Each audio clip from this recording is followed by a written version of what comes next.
was like, did you know how to use rice paper for low-carb quesadilla? And Mom's like, but wouldn't that make the rice paper all crunchy? And I was like, yeah, almost like it's a fucking quesadilla or something.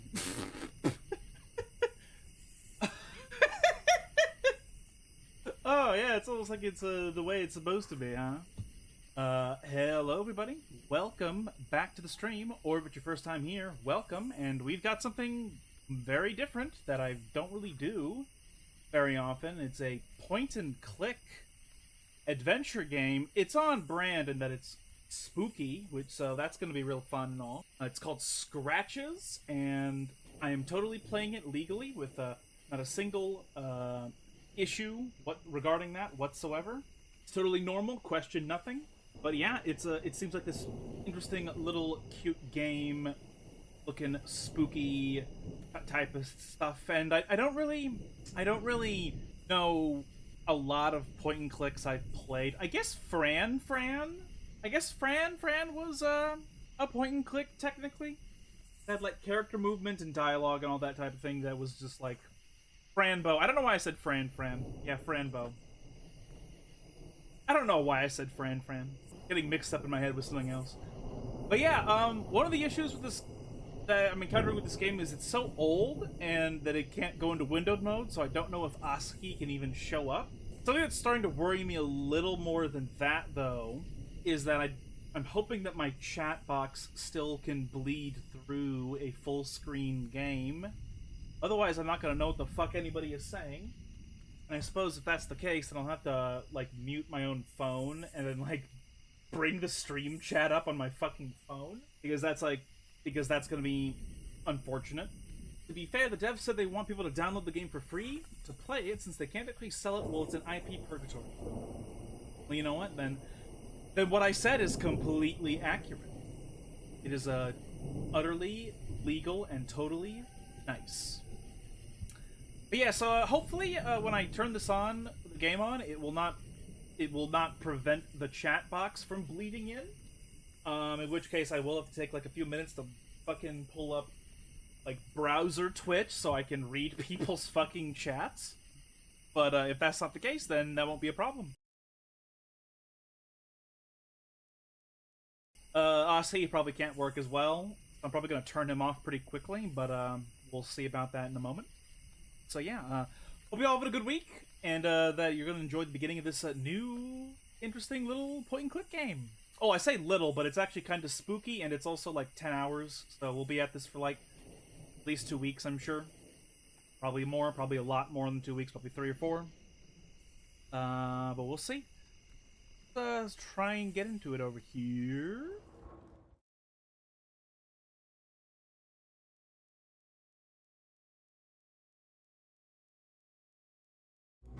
Well, this game just will not work with the current setup whatsoever. Not even vaguely. It just won't capture in any capacity. Don't know why, but it will not. So, change of plans, everyone. Gotta get this off the screen. Get the display capture off the screen. Oh boy. Okay, well.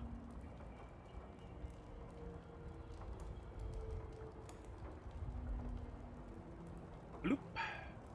Okay.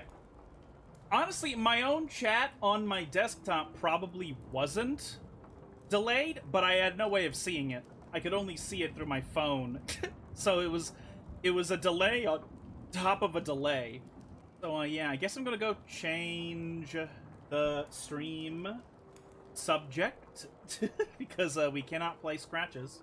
Yeah, we'll have to wait until we have dual monitor. If that'll even, I don't know. Like I'm sure people have streamed it before, but like I just don't know necessarily what the tech is behind trying to make it work.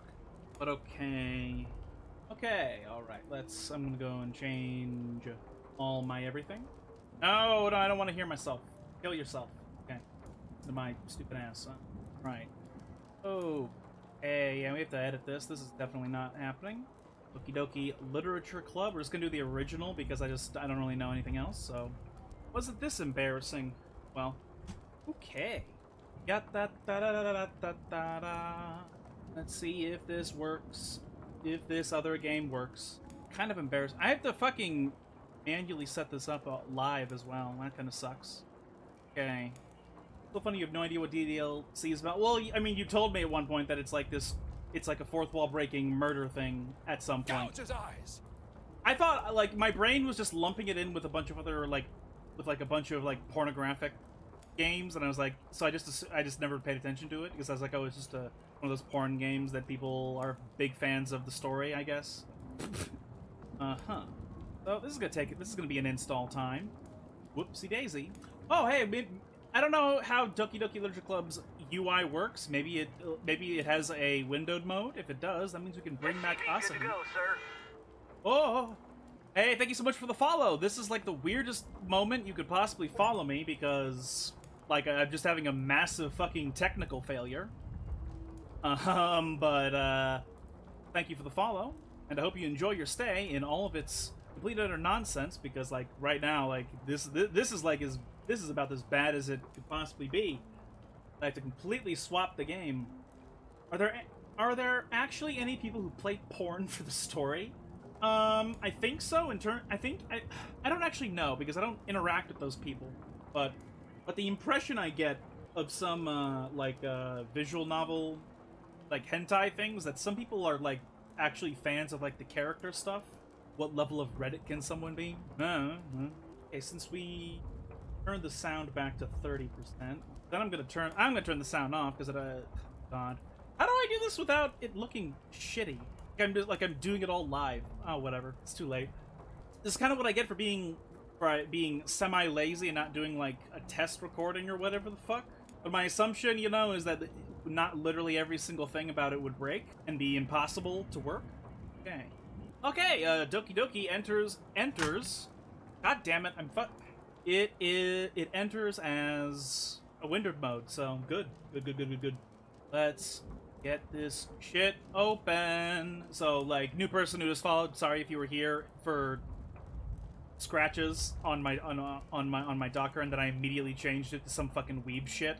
But unfortunately, that's just the unfortunate reality of technical difficulties. You could restart the stream if I really wanted. Yeah, but then there's this fucking nonsense where it's like, whatchamacallit, where Twitch will record the videos as separate, and like that just fucks with like my obsessive compulsive tendency. Additional supply depots required.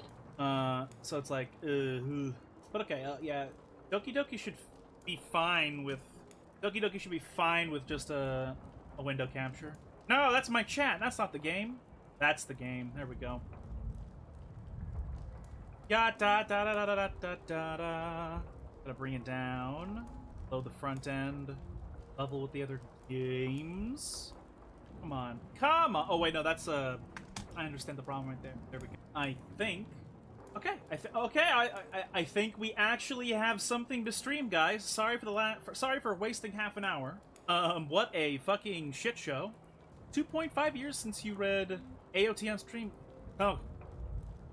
Honestly, it feels like it's been a ludicrously long amount of time. Humongous amount of time. Okay, but let's see. Unmute the sound. Oh, there was no music playing. Okay. Immediately, which waifu looks cutest? Because Sayori, the tall one, is my favorite. Well, currently they're like in this grayscale, so I'm not sure. This game is not suitable for children or those who are easily disturbed. Individuals suffering from anxiety or depression may not have a safe experience playing this game. Oh, really? Sayori is the basic bitch. By playing DDLC, you agree that you are at least 13 years of age, and you consent to your exposure of highly disturbing content.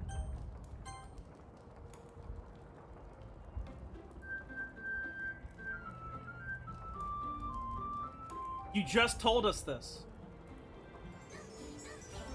Oh my god, weeb shit. Oh my goodness. Actually, wait a moment. I could make this full screen. Hold on a moment. I can totally do that, and it won't fuck... It will not actually, like, fuck up the recording or anything, so hold on a moment. Yatta! Yatta! Please function correctly.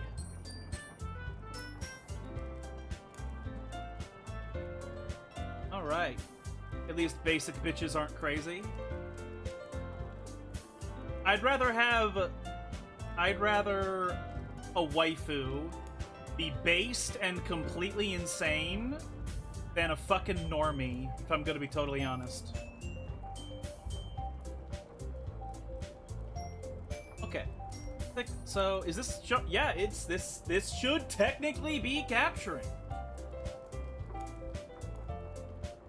Okay, so... You asked, which one do I think looks the cutest off of this screen?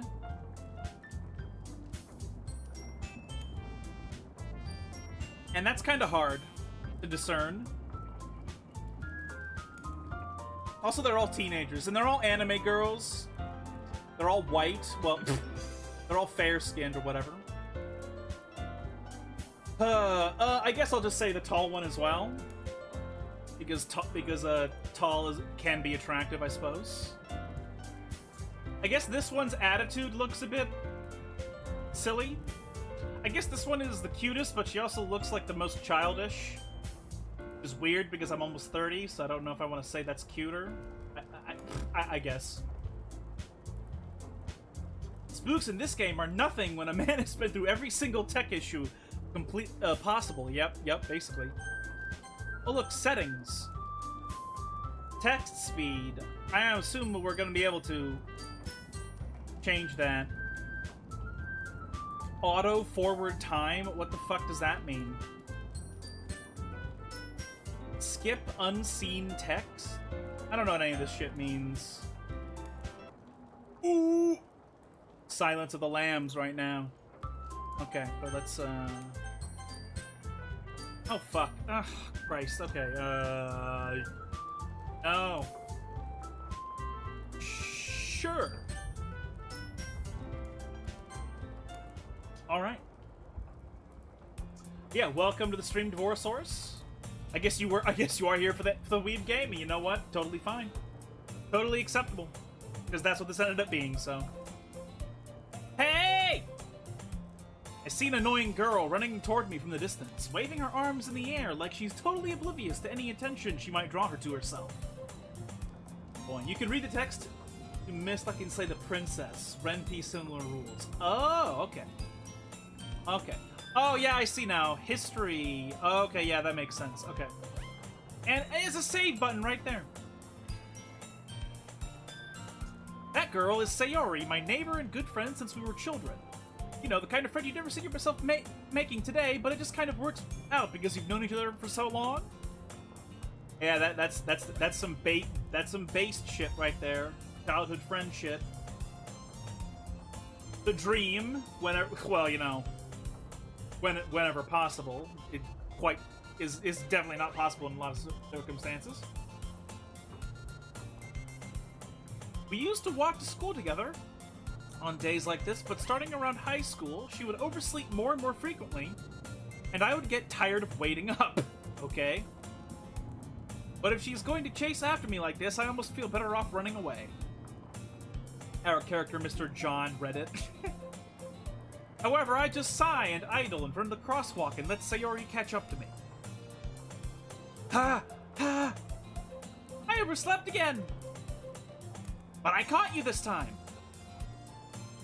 Maybe, but only because I decided to stop and wait for you. You say that like you were thinking about ignoring me. That's mean, Oink. Well, if people stare at you for acting weird, then I don't want them to think we're a couple or something. Oh, man. Fine, fine. But you did wait for me after all. I guess you don't have it in you to be mean even if you want to. Whatever you say, Sayori. We cross the street together and make our way to school. As we draw near, the streets become increasingly speckled with other students making their daily commute. By the way, Oink, have you decided on a club to join yet? Man, Japanese school always... When I was a teenager, Japanese school always just struck me as being very captivating. Because it was like... It just looked way better and more organized and less of a nightmare than like Western schooling. But I sort of doubt at this point in my life that all these positive characteristics of anime schools, I have a feeling that they aren't really so tightly woven and as perfect as they are in like anime shit, you know? It's probably just as fucking crazy, you know?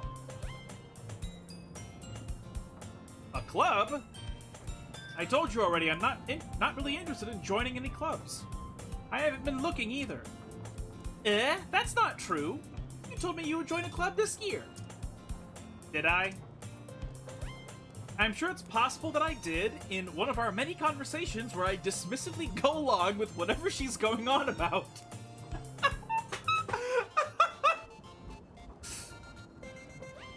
Makes Sayori sound like Jason Statham? I don't know how to mimic that guy's voice.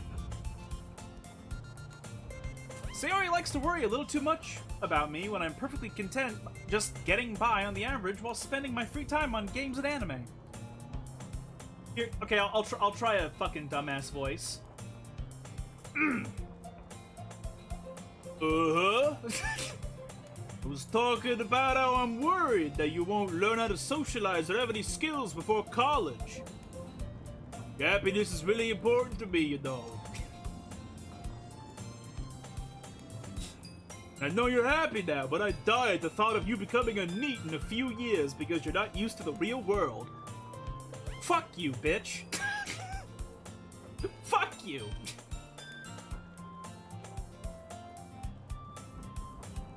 You trust me, right?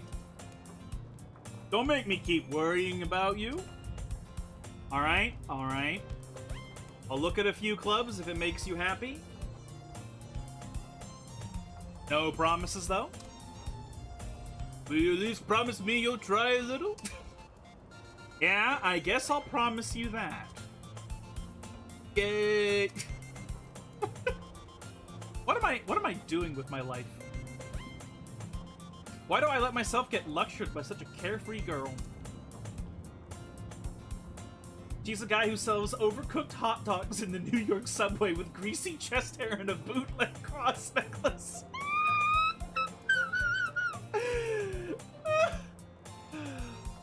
More than that, I'm surprised I even let myself relent to her. I guess seeing her worry so much about me makes me want to ease her mind a little bit, even if she does exaggerate everything inside her head.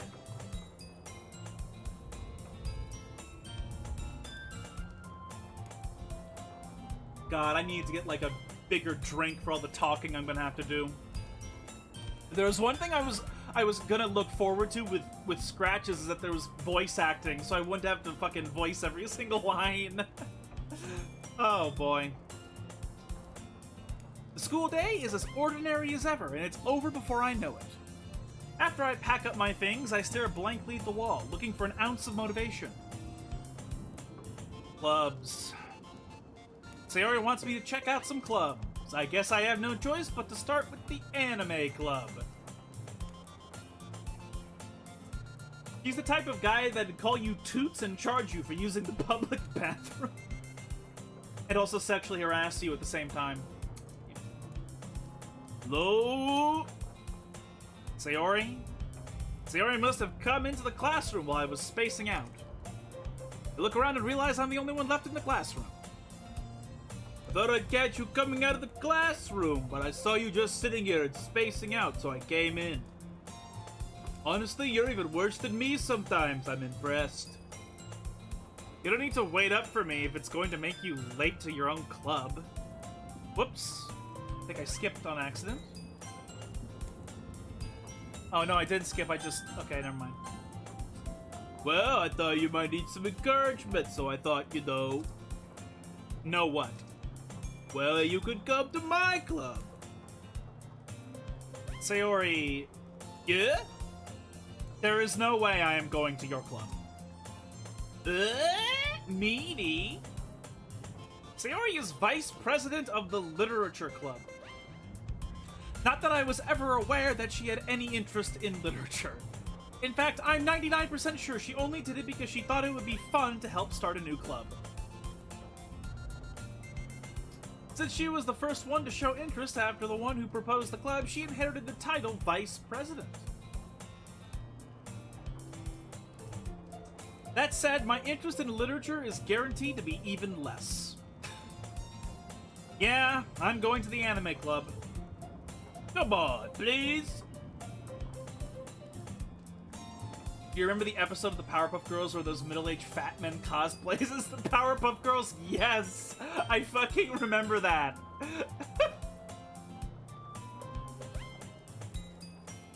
Why do you care so much anyway? Well, I kinda told the club yesterday I would bring in a new member. You fucking dumb bitch. What are you fucking doing? And Natsuki made cupcakes and everything. Don't make promises that you can't keep. You own what you take. Words mean nothing. Promises are fleeting.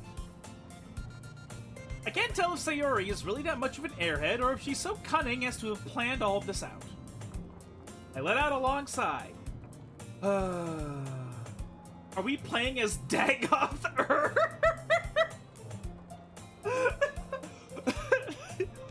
What a grand and intoxicating innocence. Or is she the devil Dagoth as I wish? Come, Nerevar, let us go to the anime club. Fine, I'll stop by for a cupcake, okay? Yeah, let's go. And thus, today marks the day I sold my soul for a cupcake. I dejectedly followed Sayori across the school and upstairs, a section of the school I rarely visit, being generally used for third-year classes and activities. Sayori, full of energy, swings open the classroom door. Everyone, the new member is here. I told you, don't call me a new member. Eh? I glance around the room. Welcome to the Literature Club. It's a pleasure meeting you. Sayori always says nice things about you. Seriously? You brought a... Oh, wait, no. I'm sorry. They both have pink hair. They both have, like, lighter, like, sort of pink hair, and so I just thought they were the same fucking person. Seriously? You brought a boy? Way to kill the atmosphere. I don't want to make a voice for all of them. What am I even saying? I don't give a shit. I don't give a shit. I'm sorry, everyone. I don't care. I don't care enough. Oink, what a nice surprise. Welcome to the club. All words escape me in this situation. Why isn't our teenage boy self just like...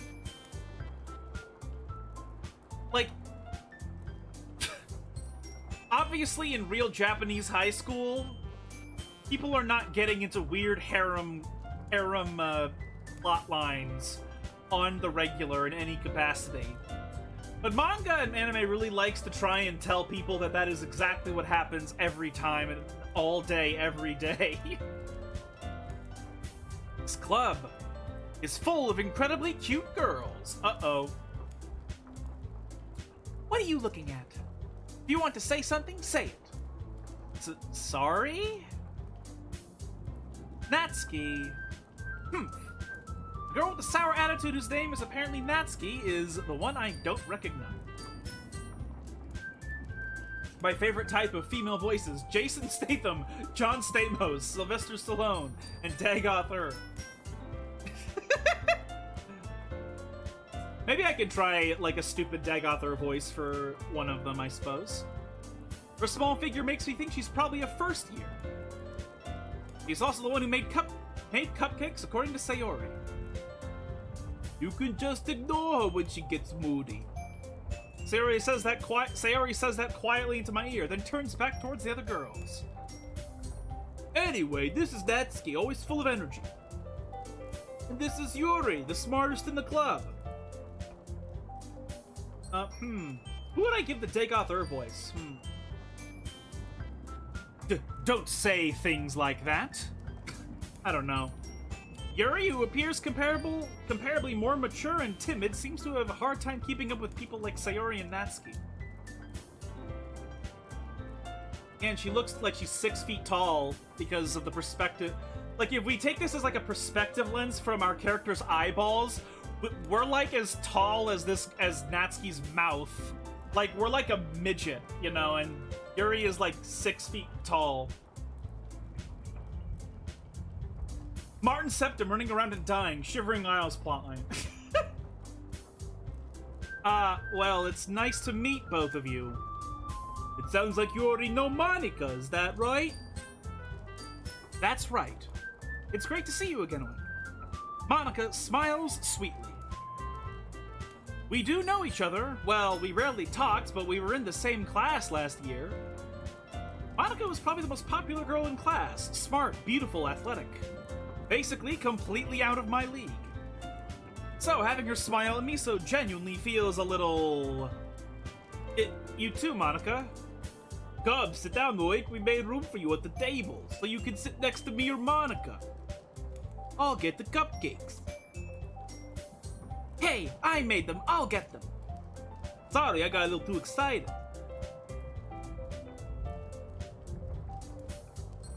Then, how about I make some tea as well? I hate myself so much for committing to separate voices. Oh, God. Oh, Jesus. Oh, God. Okay. Girls have a few desks arranged to form a table. As Sayori mentioned, it's been widened so that there is one space next to Monica and one space next to Sayori. Natsuki and Yuri walk over to the corner of the room where Natsuki grabs a wrapped tray and Yuri opens the closet. Still feeling awkward, I take a seat next to Sayori. Oh, I don't have a choice, huh? Okay. Natsuki proudly marches back to the table, tray in hand. Okay, are you ready? Ta-da! Whoa! Natsuki lifts the foil off the tray to reveal a dozen white fluffy cupcakes, decorated to look like little crabs. Cats, excuse me.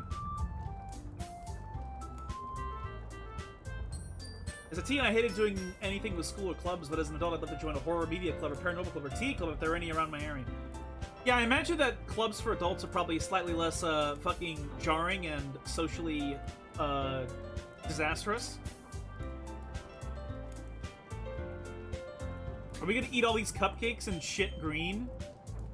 Because I really don't need cupcakes in this quantity. The whiskers are drawn with icing, and little pieces of chocolate were used to make ears. So cute! I had no idea you were so good at baking, Natsuki. Well, you know. Just hurry and take one. Sayori grabs one first, then Monica. I follow. It's delicious. Sayori talks with her mouth full, and has already managed to get icing on her face.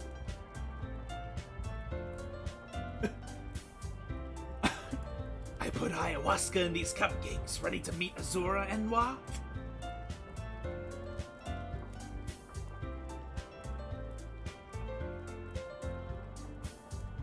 I turn the cupcake around in my fingers, looking for the best angle to take a bite. Guys, in how many bites do you eat your cupcakes? Because depending upon how many bites you take, you know, Tyler 1 might apparate into your home, you know, at 3 a.m. tonight and scream at you for eating cupcakes in too few bites, or too many bites.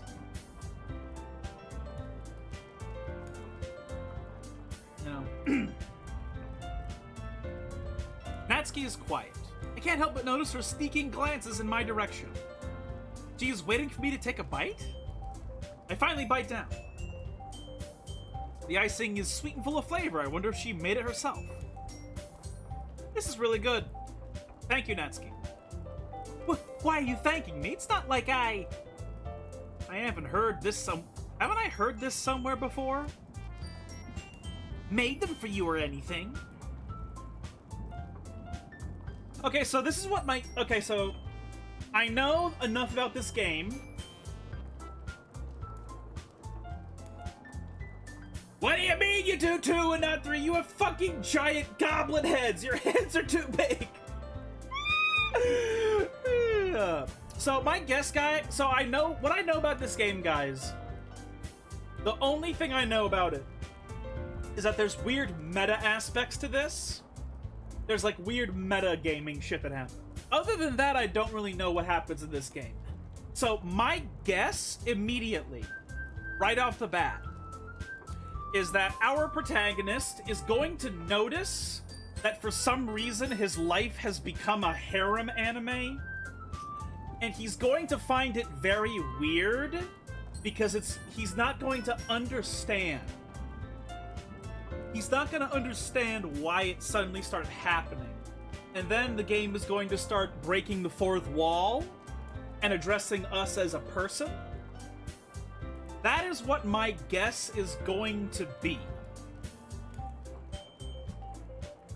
It might change, so. I thought you technically did. Sayori said, well, maybe. But not for you. You know, you, dummy. Baka. Alright. I give up on Natsuki's weird logic and dismiss the conversation. Yuri returns to the table, carrying a tea set. She carefully places a teacup in front of each of us before setting down the teapot next to the cupcake tray. You keep a whole... Oh, sorry. Okay. You keep a whole tea set in this classroom? Don't worry, the teachers gave us permission. After all, doesn't a hot cup of tea help you enjoy a good book? I guess? Don't let yourself get intimidated. Yuri's just trying to impress you. Huh? That's not... Insulted, Yuri looks away. I mean that, you know. I believe you. Well, tea and reading might not be a pastime for me, but I at least enjoy tea. I'm glad. Yuri faintly smiles to herself in relief. Monica raises an eyebrow, then smiles at me. So, what made you consider the literature club? I was afraid of this question. If someone in real life had to pull that tsundere shit with me, I'd tell them to shut the fuck up. I'm too tired for these games. And what if I made a joke out of it though? and I pulled that? Are you gonna put?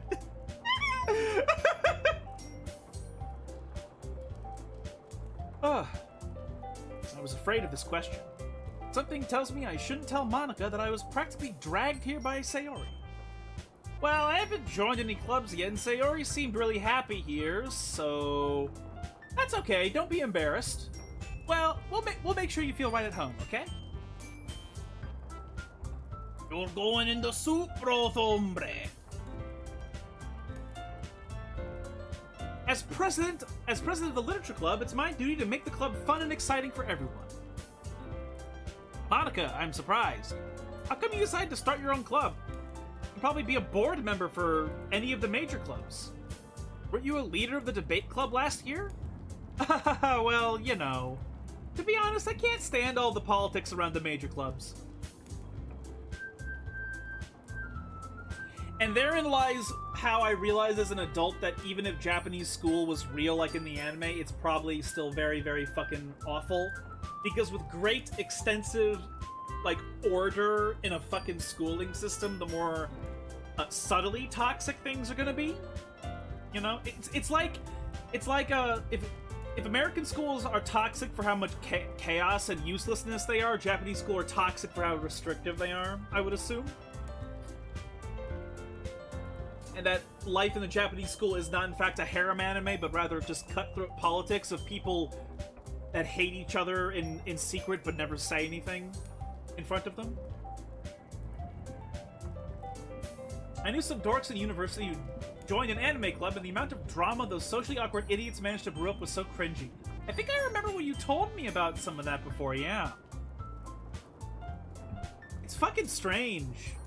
Like, how that happens to even, like maybe 18-year-olds, I get it, but, like, why the fuck do people in, like, of every college age, like, up to 22, like, still act that way, you know? It's... I suppose in the fact that I'm almost 30, I kind of just am fine knowing that my energy is not being spent on any of the most useless nonsense that young people fucking put up with. Or just go through with, you know? It feels like nothing but arguing about the budget and publicity and how to prepare for events. I'd much rather take something I personally enjoy and make something special out of it. And if it encourages others to get into literature, then I'm fulfilling that dream. Monica really is a great leader. Yuri also nods in agreement.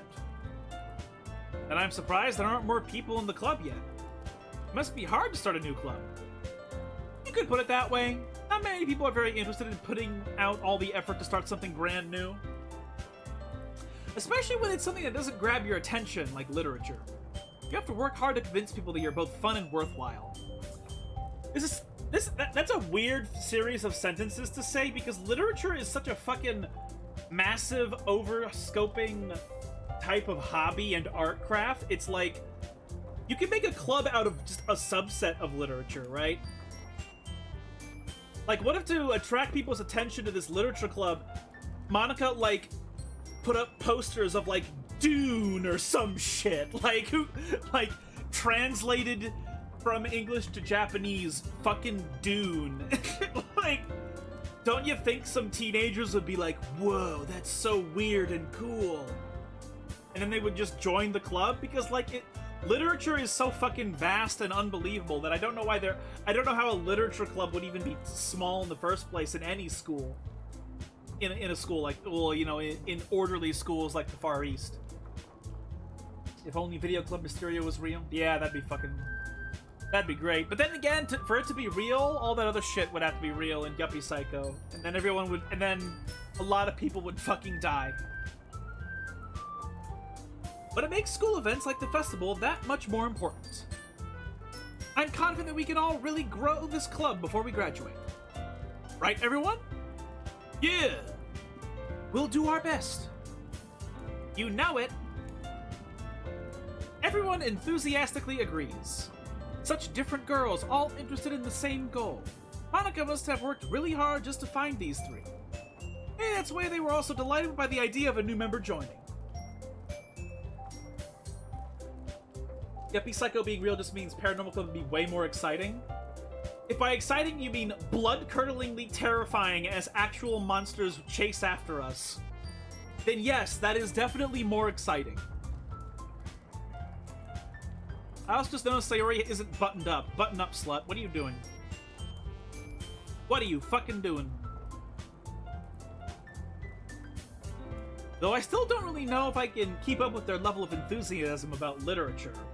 Again, just fucking print Dune. Like, fuck's sake, there's so much interesting literature. I don't know how our main character could possibly be like, I literally do not like a single aspect of storytelling. like just bring in War of the Worlds, like an original print translated to Japanese. Like, who gives a shit? There's so much fucking nonsense, you know? Real talk, I know these anime games are about dating and not realism, but so many of the dating candidates in this game have the most boring personalities known to man. Yeah. I think you were asking me earlier about, like, oh, what porn games do people play for the story? There's this one pornographic game that people do play for the story that's, like, about a bunch of disabled people in a Japanese school, like a school for disabled people in Japan. So it's this visual novel about all these people with cripples, right? And, like, people love that game apparently because of how incredible the characters are written. Katawa Shoujo, yeah.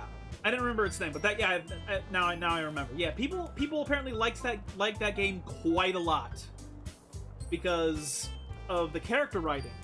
But, you know, to my chagrin, when I eventually learned that Katawa Shoujo was actually like it was a dating hentai game, I was like, what the fuck? And then I stopped paying attention because I was like, what?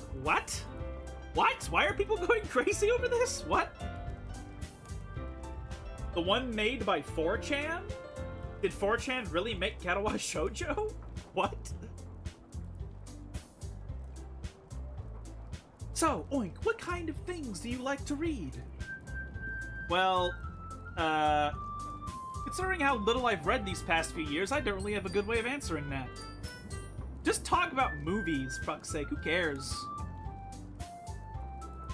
So 4chan literally created Katawa Shoujo? Well, I had no idea either. I didn't know that either.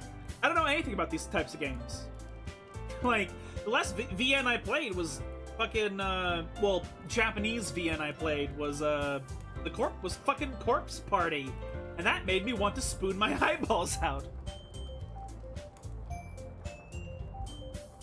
Why does the book club advertise by using popular movies based off novels? Yeah, like, it's so easy. Just, like, again, like, well, obviously Dune didn't come out. Well, actually, the old Dune. They could advertise the old Dune. The old Dune is so fucking funny. The old Dune movie. Doesn't make any fucking sense. Which is funny because Dune already doesn't make any sense. Because it's ridiculously super hard sci-fi. Manga. I mutter quietly to myself, half joking. Natsuki's head suddenly perks up. It looks like she wants to say something, but she keeps quiet. Not much of a reader, I guess. Well, that can change. What am I saying? I spoke without thinking after seeing Yuri's sad smile. Anyway, what about you, Yuri? Well, let's see. Yuri traces the rim of her teacup with her finger. My favorites are usually novels that build deeper and complex fantasy worlds. You know, I'm not gonna lie.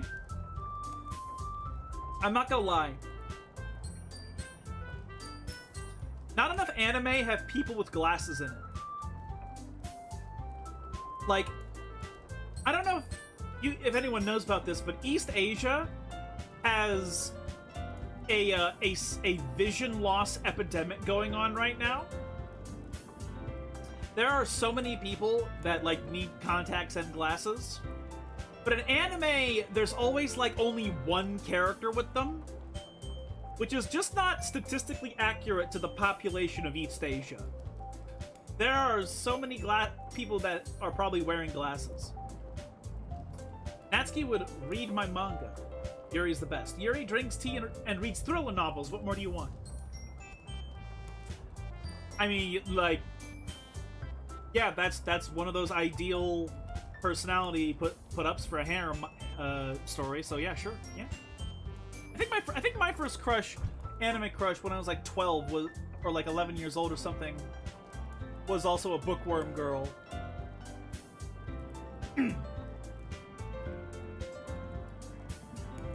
Because when somebody like likes the same genres of literature as you, it's very easy for you to connect to them on like a base level because you like it. It's like it's an intersecting interest, even if it's consumed in different fashions, right? I had this idea for a story about this group of friends who all wore glasses, but they discovered that if they used different lenses, they could each see different layers of paranormal realities in the world. You know, there's this pseudo-horror manga called Frankenfran, and one of the chapters and the whole point of Frankenfran is that it's about this Frankenstein girl, and she just does crazy-ass medical surgeries on people in Japan. You know, voluntarily. And in one of the chapters, she actually makes it so a man can see the same spectrum of light as a rainbow shrimp or a mantis shrimp. Excuse me. Wait, or is it the rainbow mantis shrimp? Something like that. But because he can now see the color spectrum of the mantis shrimp, he could literally see layers of reality that he could not even interact with, but they could observe him like he could observe them. So he was like walking around, and like the landscape was like different echoes and layers of different worlds that were round or flat or angular, and like all of the creatures that he couldn't touch were all watching and following him the moment he looked at them. And he eventually went sane and killed himself.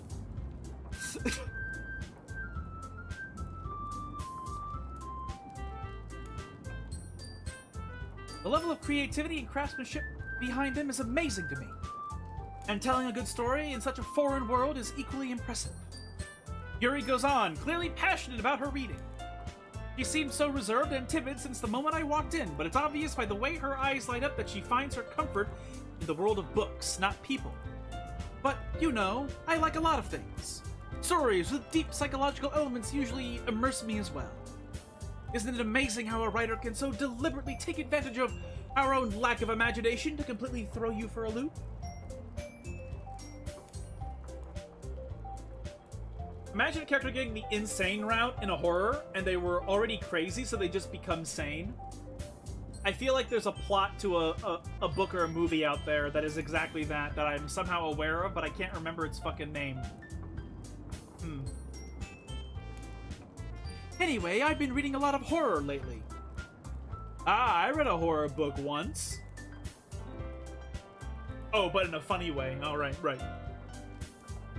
I desperately grasped something I can relate to at a minimal level. At this rate, Yuri might as well be having a conversation with a rock. Really? I wouldn't have expected that, Yuri. For someone as gentle as you.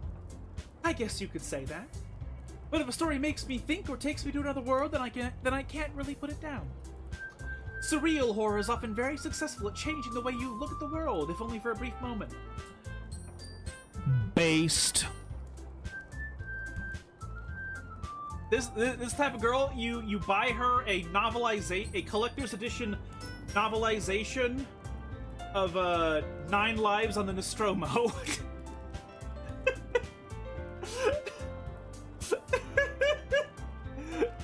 Extreme horror, but with a cat. I hate horror. Oh, why's that? Well, Natsuki's eyes dart over to me for a split second. Never mind. That's right, you usually like to write about cute things, don't you, Natsuki? What? What gives you that idea? Shut the fuck up, Nutsack!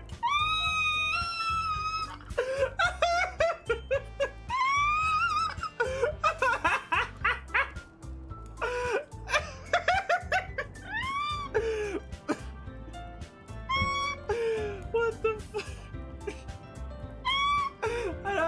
I can't read that.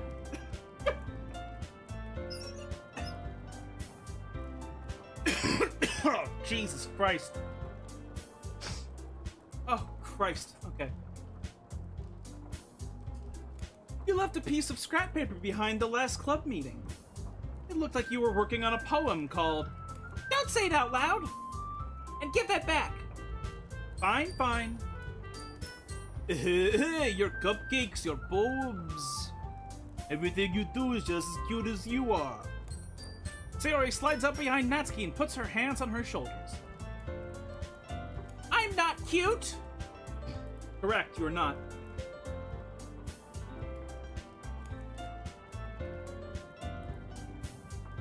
Checking my sound for a moment here. Alright, yeah. Natsuki, you write your own poems? Well, I guess sometimes. Why do you care? I think that's impressive.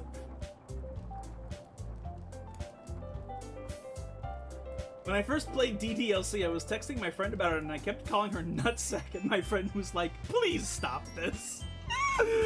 Holy fucking shit. That is so fucking funny. Why don't you share them sometime? No. Natsuki averts her eyes. You wouldn't like them. Not a very confident writer yet. I understand how Natsuki feels. Sharing that level of writing takes more than just confidence. The truest form of writing is writing to oneself. You must be willing to open up to your readers, exposing your vulnerabilities and showing even the deepest reaches of your heart. Do you have any writing experience too, Yuri? Maybe if you share some of your own work, you can set an example and help Natsuki feel comfortable enough to share hers. I guess it's the same for Yuri. Oh, I want to read everyone's poems. We all sit in silence for a moment. Yosha! I have an idea, everyone! Natsuki and Yuri look quizzically at Monica. Let's all go home and write a poem of our own. Then, next time we meet, we'll all share them with each other. That way, everyone is even. Yeah, let's do it. Let's do it. Plus, now that we have new members, I think it will help us all get a little bit more comfortable with each other and strengthen the bond of the club.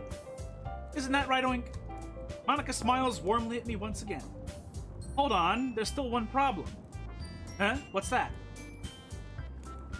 Now that we're back to the original topic of me joining the club, I bluntly come forth with what's been on my mind the entire time.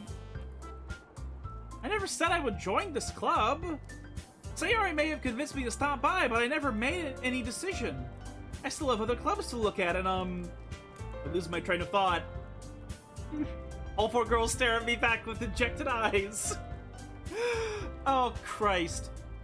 When I was a preteen boy, like I ate this nonsense up. I ate this harem manga nonsense up. Where it's just like girls like you for literally no reason whatsoever.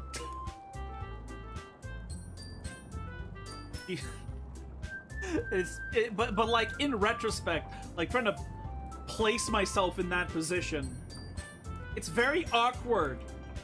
It's very fucking awkward. It's unbelievably awkward. I was literally Kirito in Sword Art Online. Yeah, I think all us teenage boys wanted to be in that position.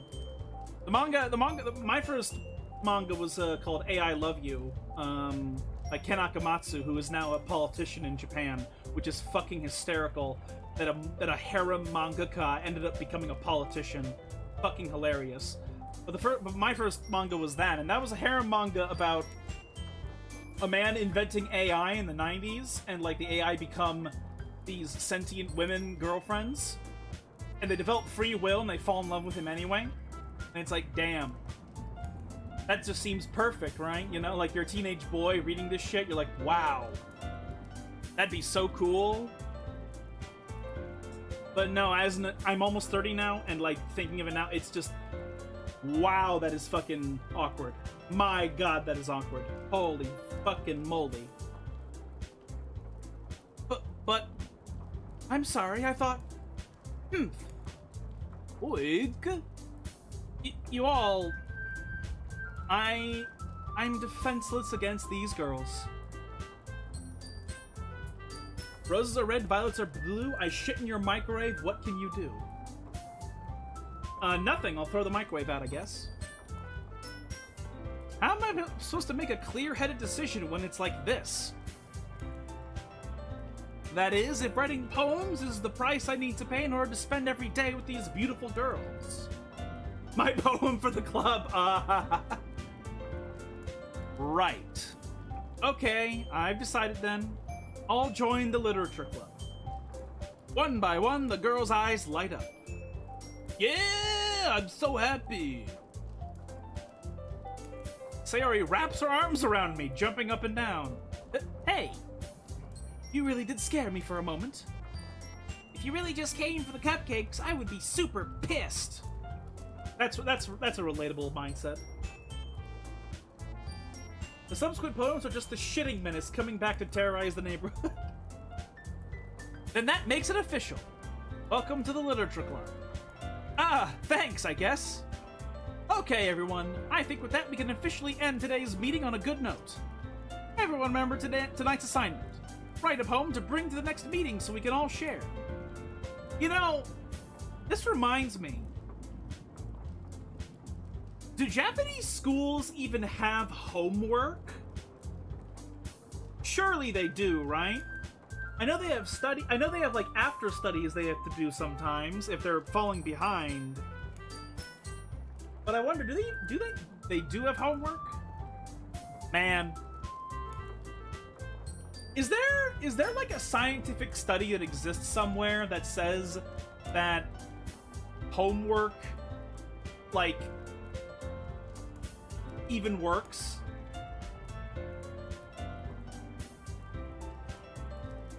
Don't they go to school 6 days a week too? I have no idea. However, something about Japan is that they don't have really long breaks, they have like more short breaks. Like there's like each of their they have like a spring, summer, fall, and winter break, and they're each like 2 weeks or something, right? Like two or 3 weeks. Probably only 2 weeks. So they have the same amount of time off as Westerners, but just in a different pattern, in a way that may or may not be more efficient. All right.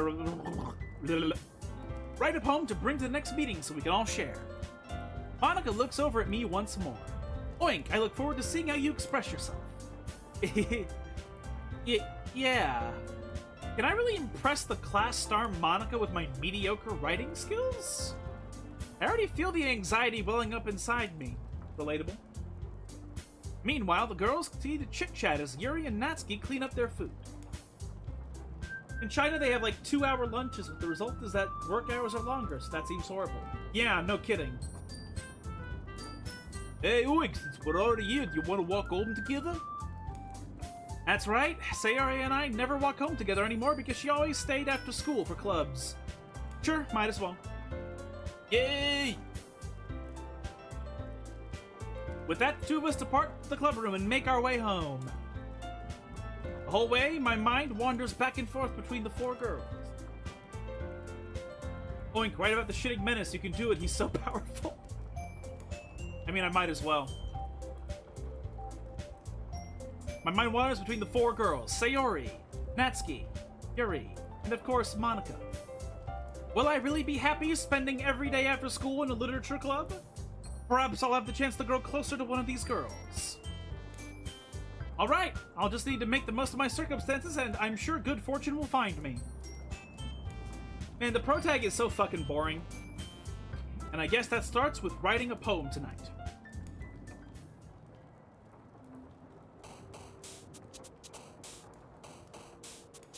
What?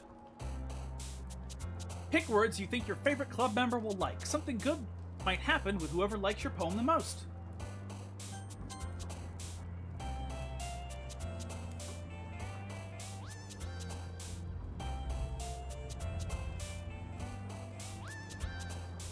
They just like hop around.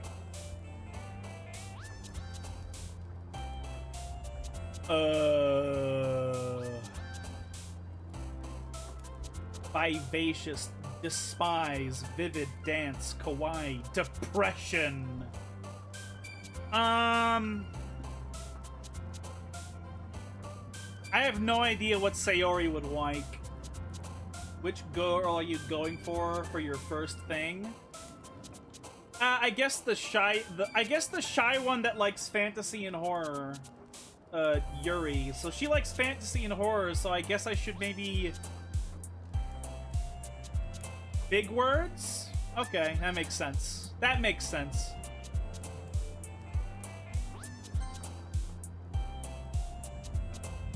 Doki Doki. This is a heartbeat sound effect, I believe. If I remember from when I used to be a massive weeb. An absolutely humongous fucking weeb. So what did I do? I did extraordinary. I can't go backwards, can I? No, I cannot.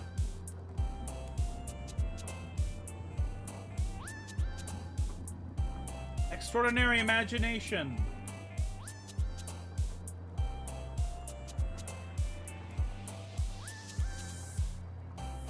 This doesn't feel like a poem. Like what? Extraordinary imagination, intellectual.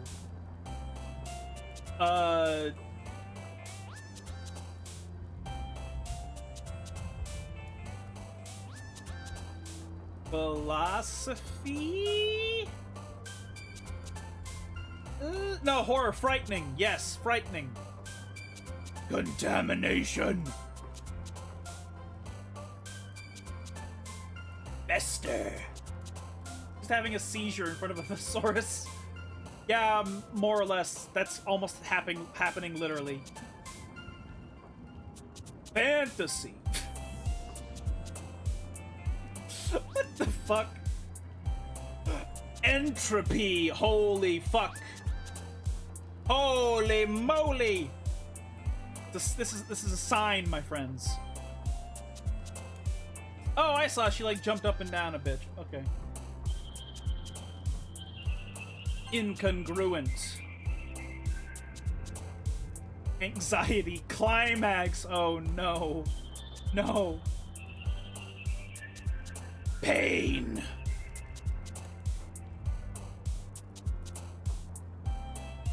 How the fuck do you write a poem like this? It's literally just... It's just random words. Yeah, like I don't understand. Unrequited. I don't...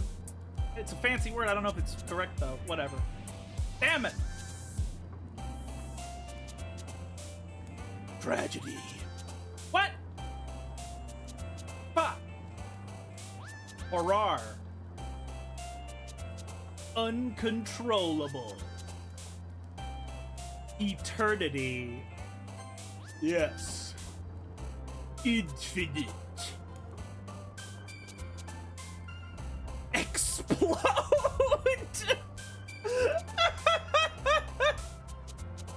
Protag wants to explode inside something. That's for sure.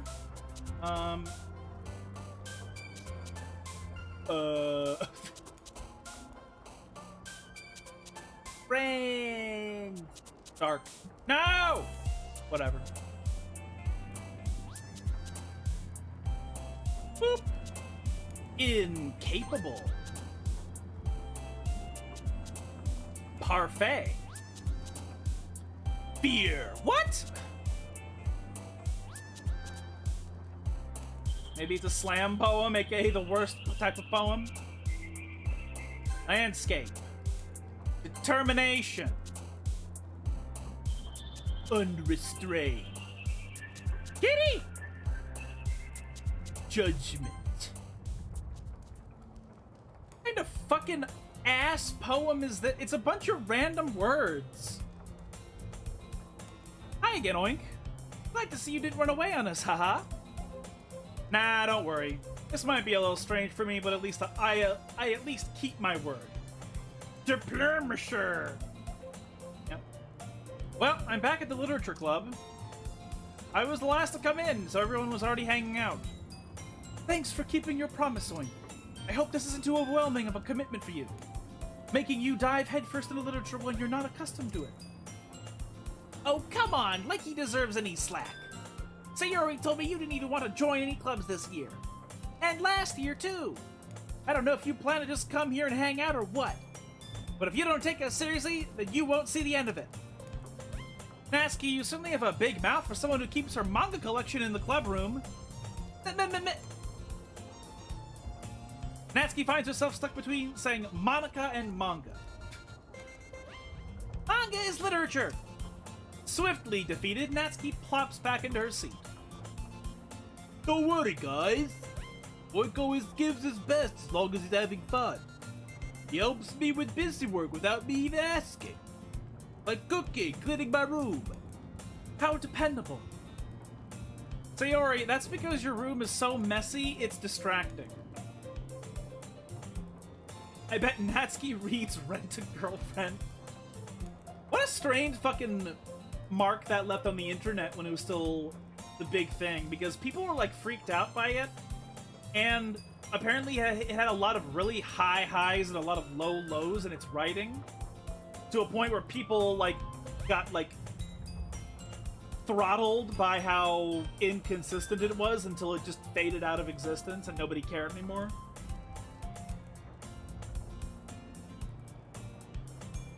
And you almost set your house on fire once. Is that so? You two are really good friends, aren't you? I might be a little jealous. How come? You and I can become good friends too. Sayori? As usual, Sayori seems oblivious to the weird situation she just put me into. Oh, Yuri even brought you something today, you know? Wait, Sayori? Me? Not really. Don't be shy. It's really nothing. What is it? Never mind. Sayori made it sound like a big deal, but it's really not. What do I do? I'm sorry, Yuri. I wasn't thinking. Guess that means it's up to me to rescue this situation. Hey, don't worry about it. First of all, I wasn't expecting anything in the first place.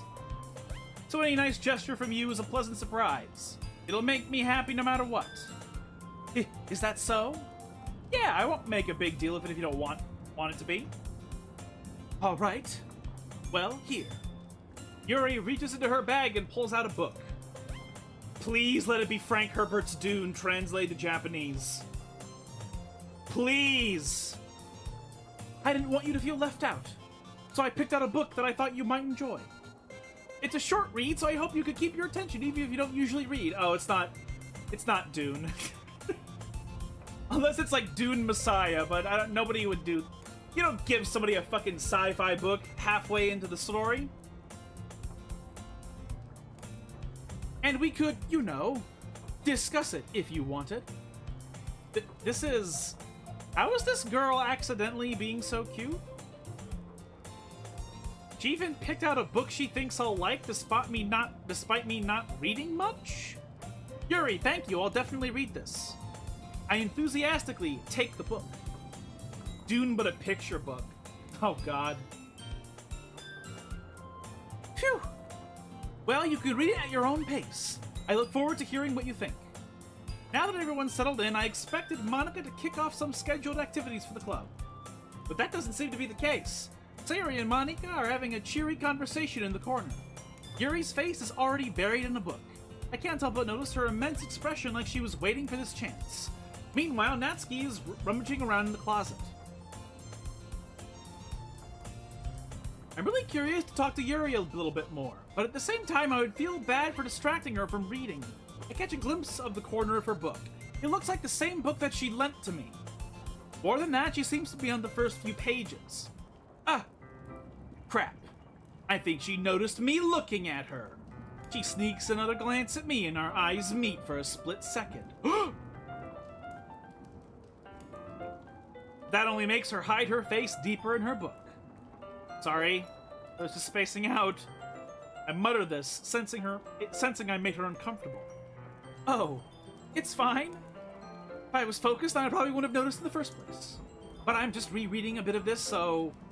That's the book you gave me, right? Mm-hmm. I wanted to reread some of it.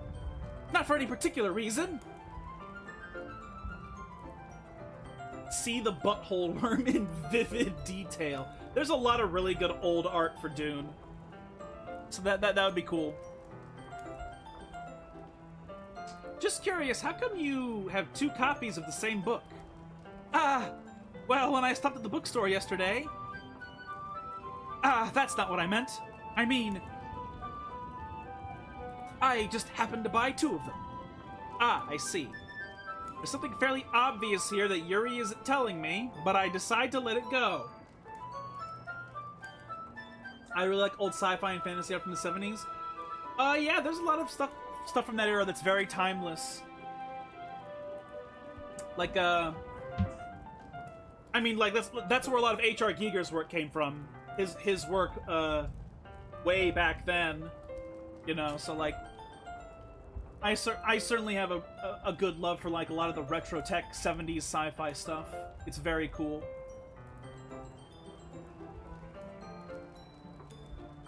The only thing I sort of find silly, though, still, is, like, old fantasy being, like, having this massive proliferation of just people who are, like, almost naked with swords, and, like, every story is the same thing about big buff, big dick man finding woman and using his sword to kill bad guy.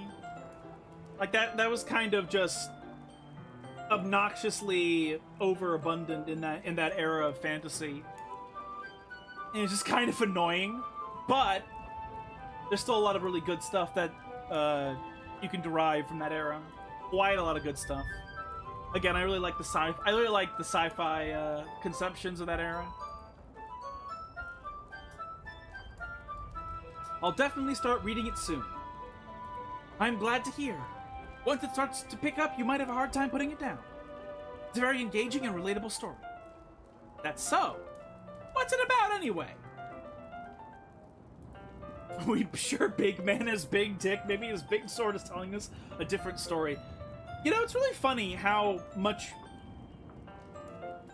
You ever thought about how copium is so utterly rampant in our culture that it's natural for us to have, like, basic... For people, not necessarily us particularly, but, like, people have these natural double standards where it's like, people just want to believe what they want to believe. So if they see a man with, like, a big car and a balding head, they assume his dick is small.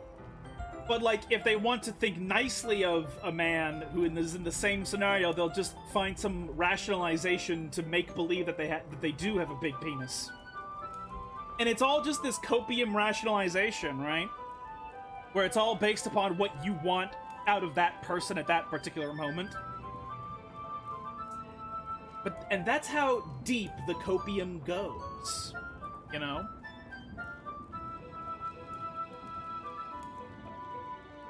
Well, Yuri closes the book and scans her eyes over the back.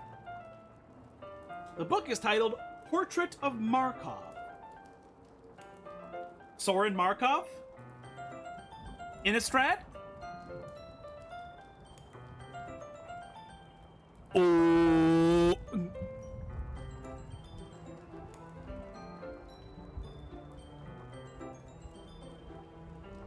Gotta give all my creatures lifelink and ping you for one damage every turn. Holy shit, it's Jover! She's gonna summon Emrakul and end the world! she's gonna crack the moon open like an egg. Portrait of Eggly Bagelface. There's an ominous-looking eye symbol on the front cover. All right, I just want to make sure I don't accidentally give anything away. Basically, it's about this girl in high school who moves in with her long-lost younger sister.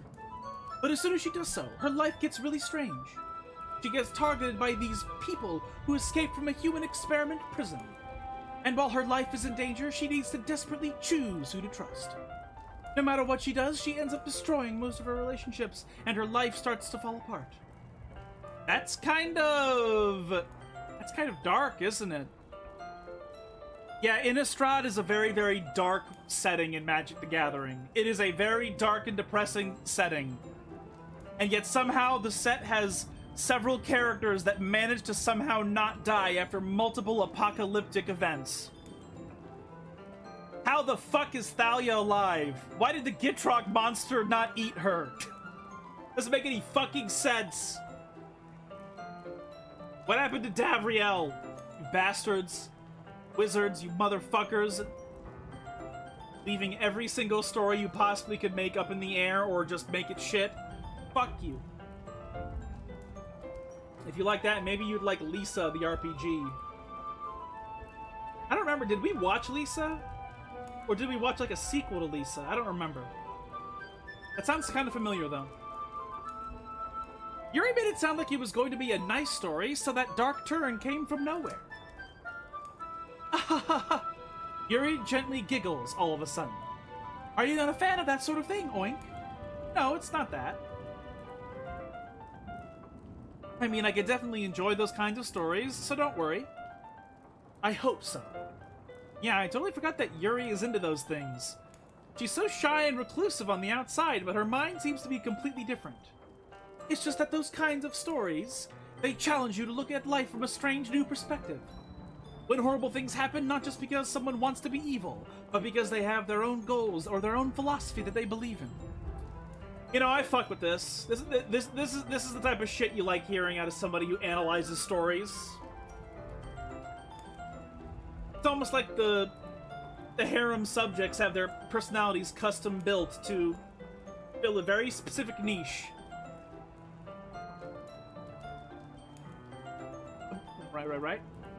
Then suddenly, when you thought you related to the protagonist, they're made out to be the naive one for letting their one-sided morals interfere with the villain's plans.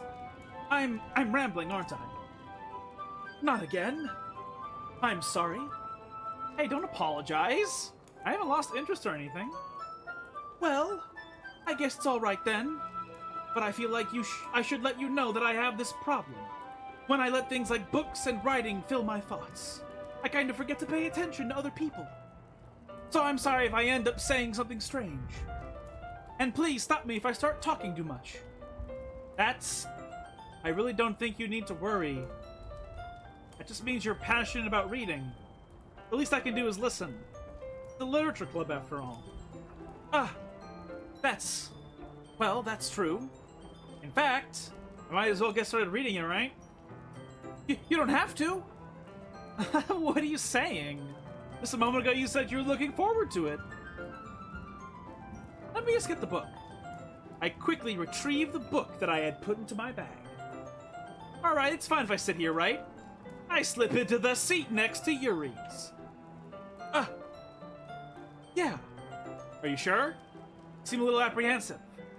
I'm sorry. It's not that I don't want you to. It's just not something I'm very used to. That is, reading in company with someone. Yuri, my Enwa, please just grow a little backbone. It's good for you, bestie. Let's be real here, though. We both know how awkward she feels. We can relate to this nonsense. It's really awkward being an introvert and having somebody approaching this fashion when you're used to being just fuck ass alone. Like, oh boy, I don't know who this is. Why? Oh, they're talking to me. Oh no. Oh god. Oh gee. I see. Well, just tell me if I end up distracting you or anything. All right. I open the book and start the prologue. I soon understand what Yuri means about reading in company. It's as if I can feel her presence over my shoulder as I read. Yeah, oh man. I get this really, like, if somebody is looming nearby me while I'm on my computer, it's like a sixth sense. And I just get this looming feeling of being watched, even if the person isn't fucking watching me. And it's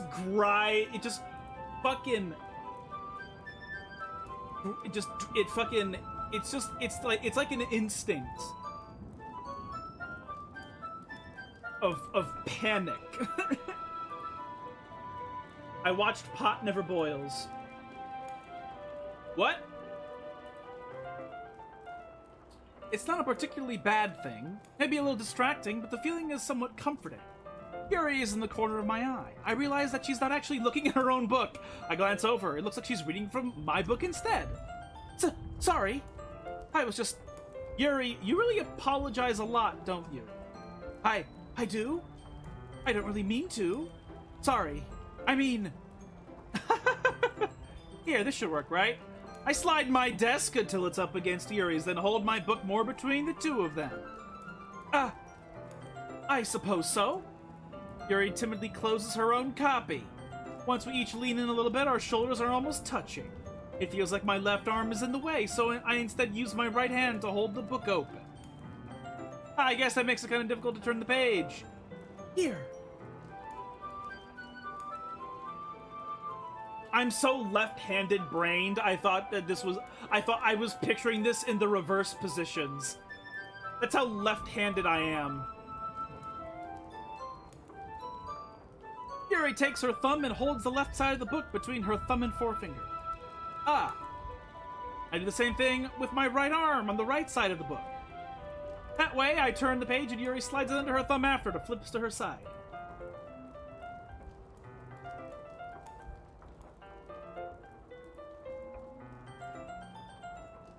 Sinistral elf. Oh, you bow.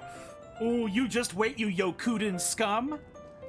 Oh, you thought you fucking got us at the fucking Orchalcum Tower? No, we're coming back. We're coming back. The original Dark Elves. Well, I mean, from a Kalpa long past. We're gonna get you. Yokuda forever.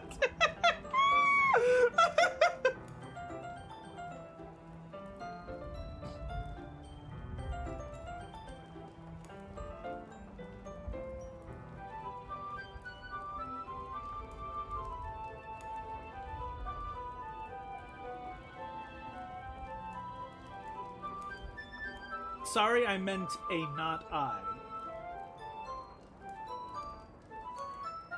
Oh, a watched pot never boils. This is the most annoying way to read ever. I'm not waiting for her crusty ass to finish reading the page while I'm done 2 minutes earlier. Yeah. Whoops, I didn't mean to skip that, but it did. Oh, no, I didn't. I did read that, and I went forward as normal. But in holding it like this, we're huddled even closer together than before. It's actually kind of distracting me.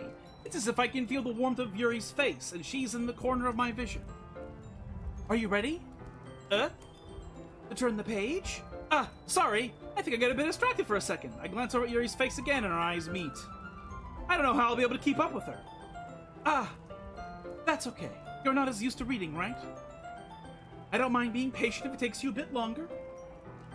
It's probably the least I can do, since you've been so patient with me. Yeah, thanks. We continue reading. Yuri no longer asks me if I'm ready to turn the page. Instead, I just assume that she finishes the page before me, so I turn it on my own volition. We continue the first chapter in silence. Even so, turning the page almost feels like an intimate exchange.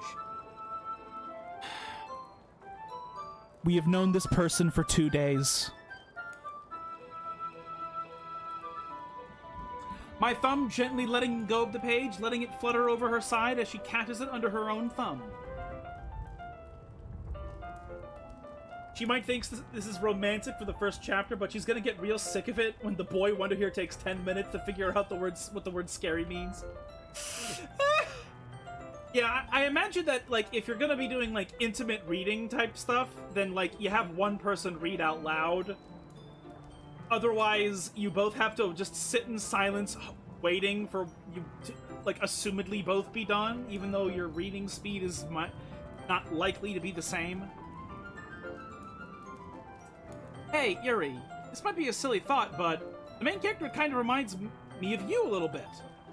You think so? How does she?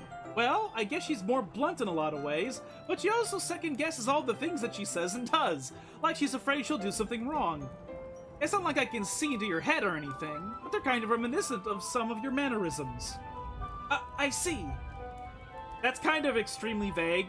I think a lot of people end up with that type of a mindset at some point. So it's like...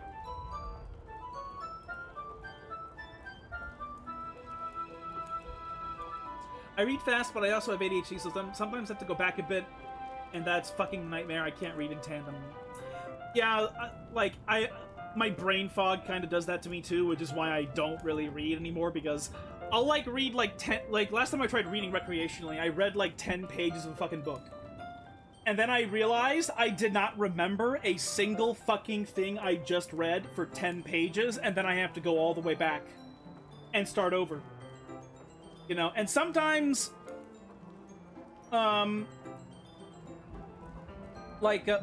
sometimes, like, it'll only be, like, a few paragraphs before I realize it. But too often, it was like, oh my god, I forgot this entire fucking chapter. What? I don't know what's happening. And that made it so that I just don't recreationally read as a result. It's just, it just doesn't work. Main character is a no personality dickhead who doesn't read, but he uses word like reminiscent. Yeah. I think, yeah, it's very convenient, huh? Yuri remains silent for a moment. But oink, that's probably a terrible thing to have in common with her. That's so embarrassing that you think that. Well, wait, I didn't mean it in a bad way or anything. Sorry, I really didn't know you were self-conscious about that sort of thing. I guess I more meant that it's kind of cute. What are you saying all of a sudden? Okay, everyone. I think it's about time we share today's poems with each other. We might not have enough time if we wait too long. Yuri exhales, spared from finishing her thought. Is that alright, Yuri? You look kind of down. I'm sorry if you haven't been looking forward to this. It's fine. Yuri releases her hand from the book, causing it to close on top of my thumb. Alright. I guess I'll do some more reading tonight. Or would you prefer I only read with you? I guess I don't have too much of a preference either way. In that case, I'll read a little more tonight. It'll be more fun to read with you after it picks up a bit, you know? That's good reason. In that case, feel free to finish the first 2 chapters in your own time. Alright? I stand up. I make a mental note of where I left off in the book, then slip it back into my bag. I will not remember this mental note because mental notes do not work for me. But then again, I am a Mary Sue, 0 personality protagonist, so perhaps I will magically remember this mental note that would otherwise be unrememberable. Let's read The Shitting Menace Part 1. We sculpted this with the best words. They'll love it.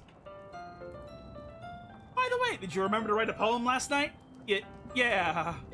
My relaxation ends. I can't believe I agreed to do something so embarrassing. I couldn't really find much inspiration since I've never really done this before. Well, now that everyone's ready, why don't you find someone to share with? I can't wait! Sayori and Monica enthusiastically pull out their poems. Boy, did I, Monica, listen to this. You know, isn't it interesting how sometimes cultures randomly share words together in a congruent fashion? Like, Monica and Naomi are both Japanese and Jewish names. And they're both female names, and it's a complete and total coincidence. That type of coincidental shit is so interesting. Okay, guys, here's my slam poem. I called it I Shit Your Pants. I'm going to shit yourself. Sayori's is on a wrinkled sheet of loose leaf torn from a spiral notebook. On the other hand, Monica wrote hers in a composite notebook. I can already see Monica's pristine handwriting from where I sit. When 2 different etymologies arrive at the same point, I just think of crabs. Yeah, just remember, everyone, we're all gonna become crabs one day. We're gonna become cyber crabs. We're gonna have CRISPR, eliminate, the cancers that arrive from the restoration of telomerase, and somehow that will lead to a mutation where we all become crabs. And we will all enjoy it. Wesker but crab. Crabsker. Natsuki and Yuri reluctantly comply as well, reaching into their bags. I do the same myself. Who should I show my poem to first? Well, obviously we're going for Yuri, so sure. But how do I play Kirby games with crab claws? How do I make tea with crab claws?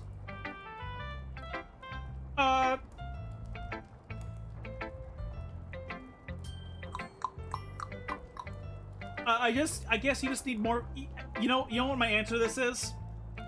There are people with no arms and legs who play video games with their tongues or their chins alone, and they are able to do well in those video games. So, believe me, if you have a hand with 2 fingers, you will still be able to play Kirby. You will find a way. But yeah, so I guess we're going for Yuri in this, I guess, so we'll show it to her first. Yuri seems the most experienced, so I should start with her. I can trust her opinion to be fair.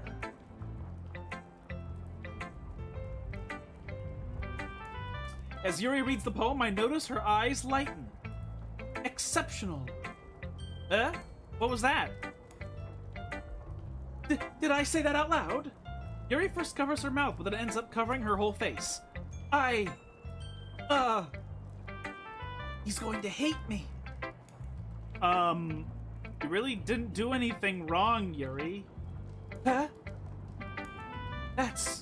I guess you're right. What am I getting so nervous for? How do I eat roasted crab if I'm a... Wait, that's not gonna be a problem. Yeah, remember, there are different species of crab. It's not cannibalism if it's a slightly different species from you. You know, we used to eat Africans all the time, you know. Joking. Don't ban me, Twitch. Don't ban me, Twitch, please.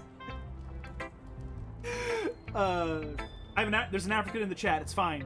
Don't ban me, Twitch. I want to be a pancake crab, so anyone who tries to touch me dies. All right, are pancake crabs poisonous?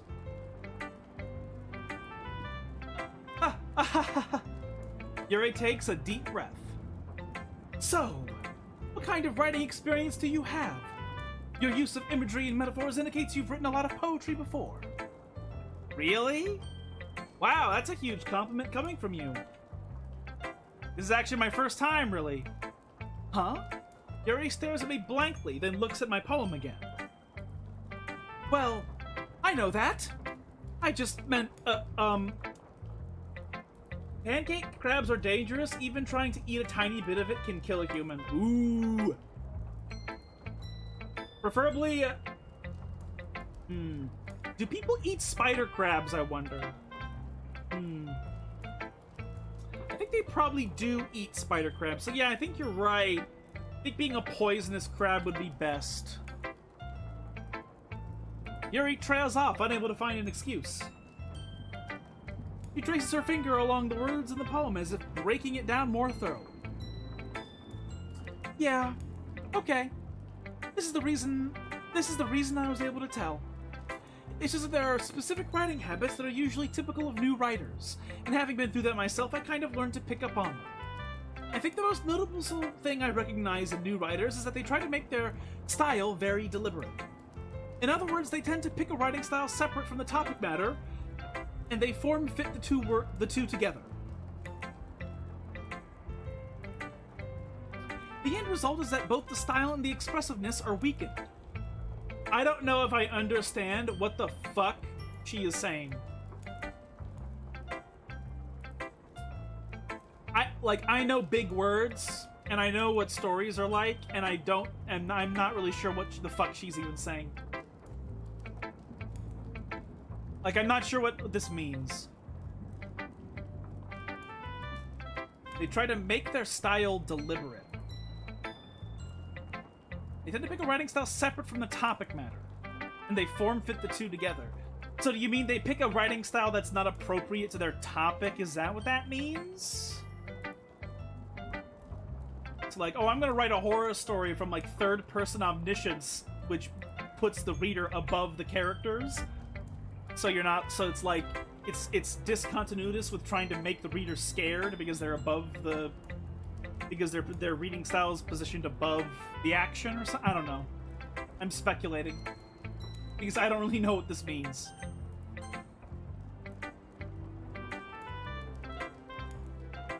Once Yuri finds her train of thought, it's as if her demeanor totally changes. Her stammering is completely gone, and she sounds like an expert. Of course, that's not something you could be blamed for. There are so many different skills and techniques that go into writing even a simple poem. Not just finding them and building them, but getting them to work together is probably the most challenging part. When you're a beginner, you don't know your style yet, so it's like you're trying too hard to make yourself have a style, to the point where it's distracting to read because you clearly care more about that than the plot. Okay, alright, that makes sense. So AKA when you're a beginner, you overdo it. And you have to ease yourself out of overdoing it and just try to focus on whatever the creation is, rather than the type of style you're using. That makes sense. That makes sense to me now. It may take you some time, but it all comes with practice and learning by example and trying new things. I also hope that everyone else in the club gives you valuable feedback. Natsuki can be a little bit biased, though. Biased? How? Well, never mind. I shouldn't be talking about people like that. Sorry. It's fine. I'm not sure if Yuri is apologizing to herself, to me, or to Natsuki. You mind if I read your poem now? Please do. I'd love to share my thought process behind it.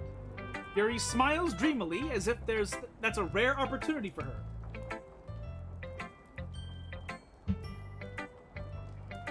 I was worried if I had a style or not once. Got easier when I realized I don't fucking care.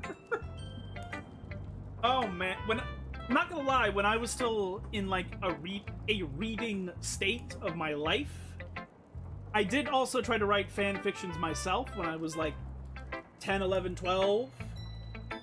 Like, I tried to do that shit. I'm not gonna lie, I didn't think for a fucking moment about style. I just vomited my vocabulary onto the page, and that's it.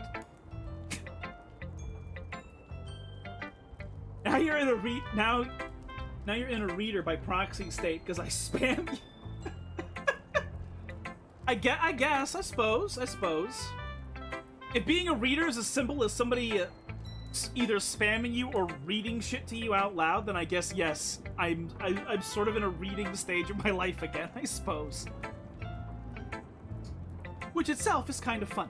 After all, isn't this supposed to be a literature club?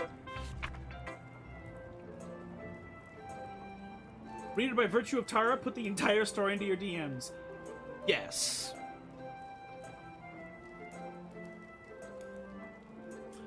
Ghost under the light. Tendrils of corruption, I mean, the tendrils of my hair, illuminate beneath the amber glow. Storming, I mean, bathing. It must be this one. The last remaining streetlight to have withstand the test of time. Walk, I mean, the test of time. The last yet to be replaced by the sickeningly blue-green hue of the future sight. I mean, the future. I bathe, calm, breathing air of the present but living in the past. The light flickers. I ephemerate back. I mean, I flicker back. The sickeningly simic sight. I wish I had fucking said that instead of blue-green. Ah! Fuck. Like, the moment I said blue-green, in my brain, I screamed, no! I missed it! I missed it! I missed the joke! Fuck! I'm gonna read this now to myself to try and figure out what the fuck I don't even know what I read. I don't even know what you see, I read this whole thing and then I forgot all of it immediately.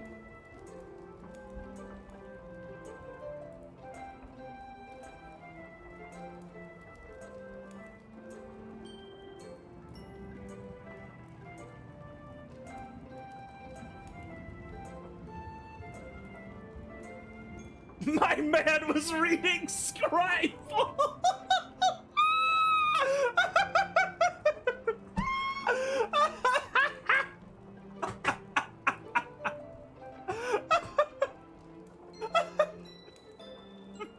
He's reading Scryfall!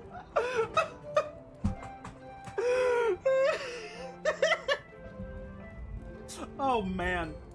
You know, that's funny. That reminds me of, there was one time I saw some custom Magic the Gathering cards on Reddit. And one interesting experiment that someone did is they made a Magic card that whose rules text was a haiku. Like, it was a perfect haiku. And the card rules made sense. And the card rules fit within the color pie and were balanced So I thought that was very intriguing. Oh shit, that sounds sick. Yeah, it was fucking cool. It was very fucking cool. I think on Reddit it was called Warlord's Haiku. I think it was like a six. I think they just made it like a 6-mana sorcery that's like extra combat and destroy permanents or something. I don't remember. But it was formatted in a way where it was literally a haiku in the rules text, which was really cool. You'd like Hodo Step in Dragon Quest XI. Okay, I'll just take your word for it. Like, I don't know what the implication is behind you saying that, but I'll take your word for it.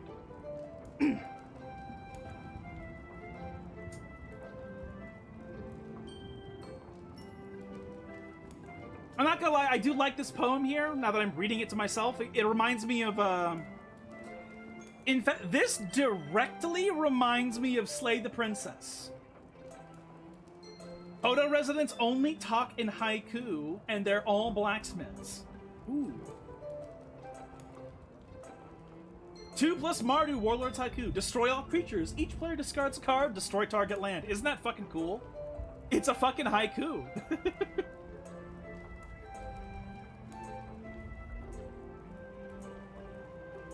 Because haikus are like 5/7/5, right? Destroy all creatures. Each player discards a card. That's 7. Destroy target land. That's 5 syllables. Yep. It's literally perfect. It's so cool. I unironically like Yuri's writing. Yeah, it reminds me of Slay the Princess. This is like the shit that the princess says to you in the Long Quiet. So I like it. It's very nice. I like it.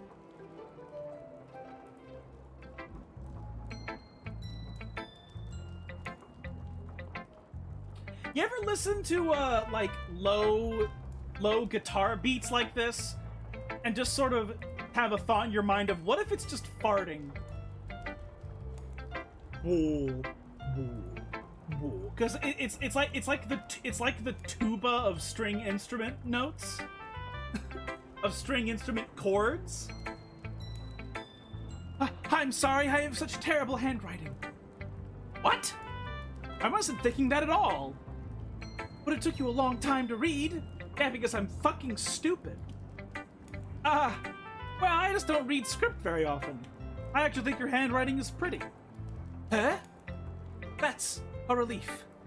Also, I liked the poem. Even though it's short, it was really descriptive. It wasn't too short. I usually write longer poems.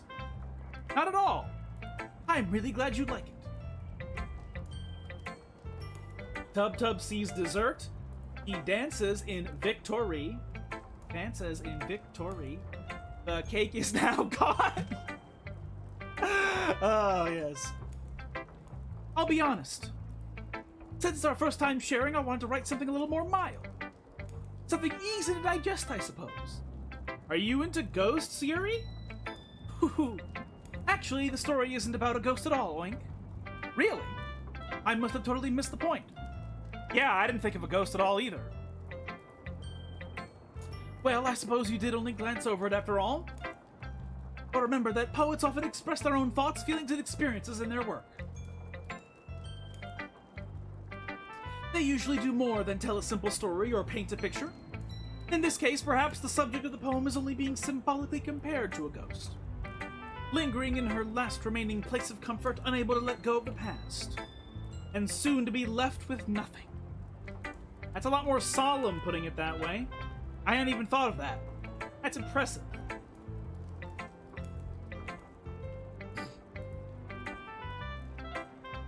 Me writing "It's snowing on Mount Fuji" in unrelated poems because I can't think of a 7th line. A 7th line. Oh, God. Huh? You know what's funny to me is that they call Mount Fuji Fujisan. They fucking call Mount Fuji.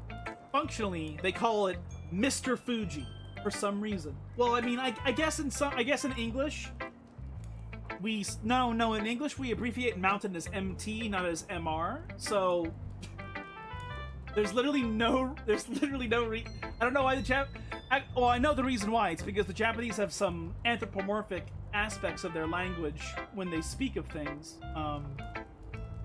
So it's just kind of funny to me that they call the mountain Mr. Fuji. John Fuji.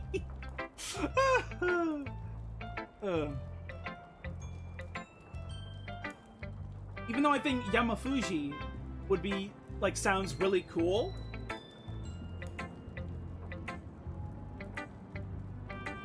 Henkin-san? It's nothing really. Yours was impressive too, so... Nah, if anything, I could probably learn a thing or two from you. You think so? Yeah, of course. Ah, you know, I was really nervous about doing all this, but in the end, I enjoyed it.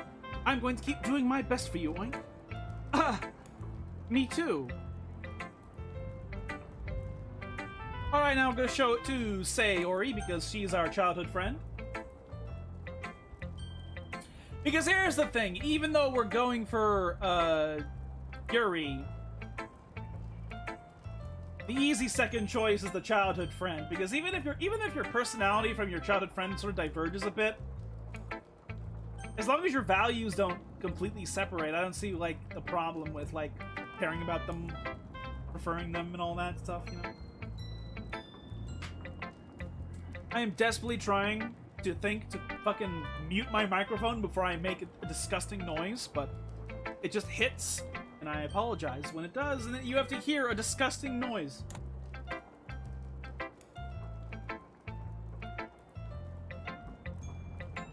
Okay. Yep, I'm muted and unmuted, alright. Show my poem to Sayori. This is a good poem, Oink. Are you sure it's your first time? Of course. It's not that good. Am I the kind of guy who would be writing poems in his spare time? I guess you're right. That's why it impressed me. I'm just thinking how long it would take to draw that classroom background. I'd die. A lot of comic artists use partial 3D images, print them onto 2D surfaces in their works all the time, just to shortcut stuff like this classroom drawing.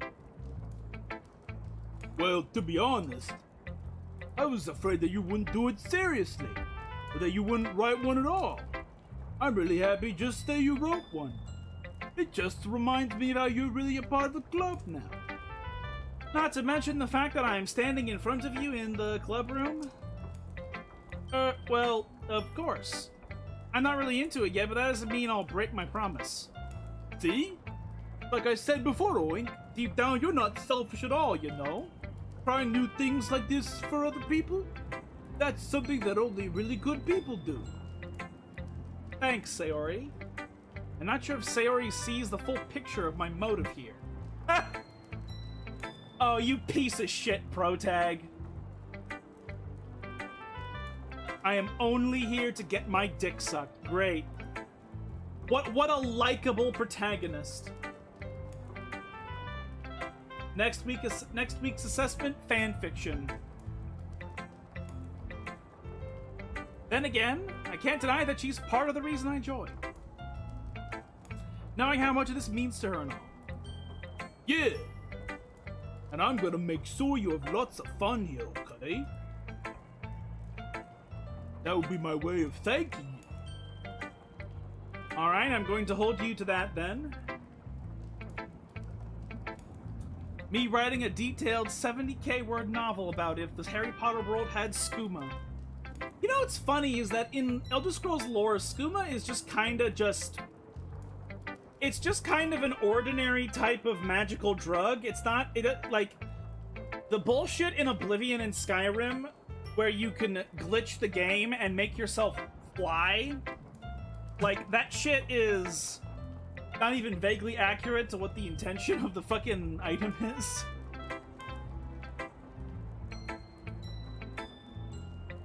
Yay! Now you'll read my poem too, right? Don't worry, I'm really bad at this. We'll see about that. I'm not gonna lie. The first word my brain went to right here was forehead, except I thought it said fuckhead. And I was about to say, what? What?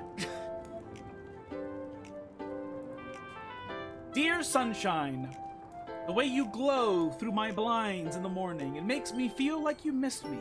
Kissing my forehead to help me out of bed, making me rub the sleepy from my eyes.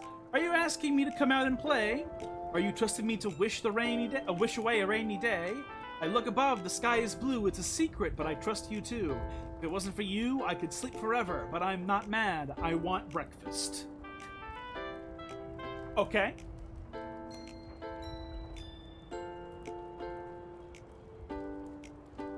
I wish Skooma would have been treated like Jet or Mentats from Fallout. Okay, you say Mentat, and I think of Dune. What the fuck is Mentat supposed to be in Fallout?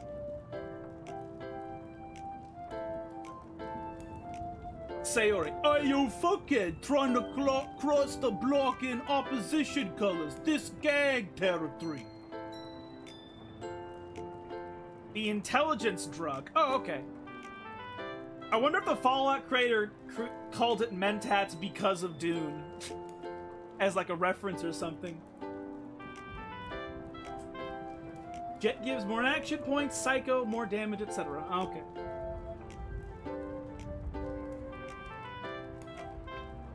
Sayori, this is just a guess, but did you wait until this morning to write this? No. Just a little bit. You can't answer just a little bit to a yes or no question. I forgot to do it last night. Well, at least that makes me feel a bit better about myself. Don't be mean. I still try my best. Yeah. I didn't mean to say that it was a bad poem. It came out nice, or how should I put it? Sounds just like you. Really? Yeah. Especially that last line. I made eggs and toast. Even though you were late to school? It's bad to skip breakfast. You get stats based on the special acronym. Retard joke here. And there's drugs for specific ones. I see. Okay.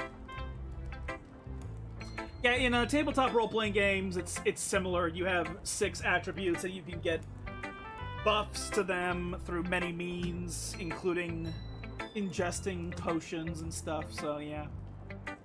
That makes sense to me. I get all cranky. Well, I guess there's no point in arguing. Anyway, thanks for showing me. This was so much fun. Monica's the best. Yeah. But next time, I won't forget. And I'm gonna write the best poem ever. Well, I guess I look forward to it. Strength, perception, endurance, charisma, intelligence, agility, and luck. Yeah, that makes sense. That's somewhat similar to tabletop RPGs. Not, D20... Traditional D20 ones don't have a luck stat. They have, like, luck as, like, this extraneous ability you can acquire. Not really as a stat. Because tabletop RPGs are already luck-based. You literally roll dice. Like, having a luck stat kind of doesn't make any sense.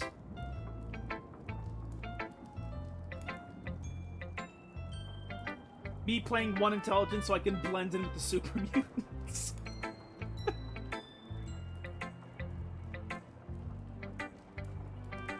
Well, I guess I look forward to it.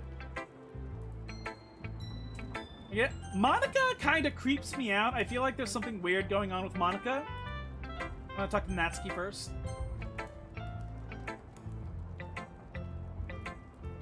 Oink, if you're not going to take this club seriously, then go home. What? Harsh. What, you expect me to believe that you actually put effort into this?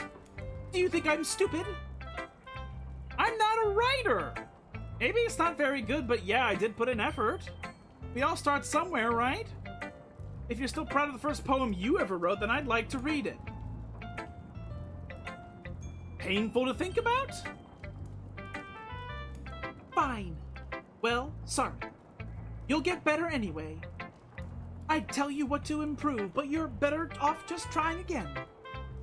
Fair enough. Monica has the personality of those magazines in the doctor's office waiting room. Well, to each their own, I guess. Anyway, I guess I gotta share mine now. Knowing you, you'll probably think it's stupid. Eagles can fly, monkeys can climb, crickets can leap, horses can race. Owls can see, cheetahs can run, eagles can fly, people can try, but that's about it.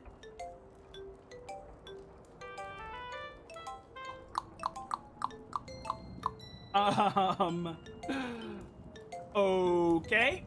That's like, preschooler rhyming stuff? Yeah, I told you that you weren't gonna like it. I like it. What? Just be honest. I am. Why are you so convinced that I wouldn't like it? Well, because everyone in high school thinks that writing has to be all sophisticated and stuff. So people don't even take my writing seriously. But isn't the point of poems for people to express themselves? Your writing style wouldn't make your message any less valid. Yes, exactly. I like when it's easy to read, but it hits you hard. Like in this poem. Seeing everyone around you do great things can be really disheartening. So I decided to write about it. Yeah, I understand. But the other nice thing about simple writing is that it puts more weight on the wordplay. Like I set up for a rhyme at the end, but then made it fall flat on purpose. It helps bring out the feeling in the last line. So you did. I guess more went into it than I realized. That's what it means to be a pro. I'm glad you learned something. Didn't expect that from the youngest one here, did you? Yeah, guess not. I decided to humor her with the last comment. I don't really care how old everyone is, but if Natsuki is feeling proud, then I won't take that away from her.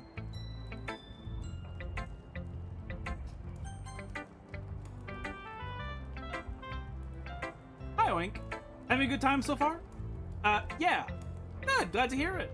By the way, since you're doing everything, if you have any suggestions for the club, like new activities or things that we can do better, I'm always listening. Don't be afraid to bring things up, okay? Alright, I'll keep that in mind. Bonke. Of course, I'll be able to bring things up. I'm much better off just going with the flow until I'm more settled in. Anyway, want to share your poem with me? It's kind of embarrassing, but I guess I have to. Don't worry, Yoink. We're all a little embarrassed today, you know? But it's that sort of barrier that we'll all learn to get past soon. Yeah, that's true. Hand Monica my poem. Great job, Oink. I was going to go oh in my head while reading it. Or I was going oh in my head while reading it. Oh! I'm poeming! Poem! Ah! It's really metaphorical. I'm not sure why, but I didn't expect you to go for something so deep. Oh, I'm reading. I can't make reading go with the meme though, because there's no O sound in the word read.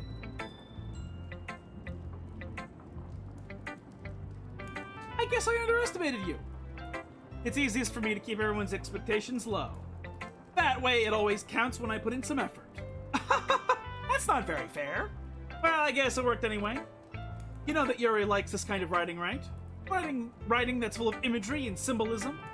Unlike Sayori, who likes using simple and direct words to describe happiness and sadness.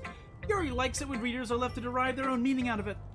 It's very challenging to write like that effectively, both allowing people to get something out of it but just by feel, or letting them deeply analyze all the nuances.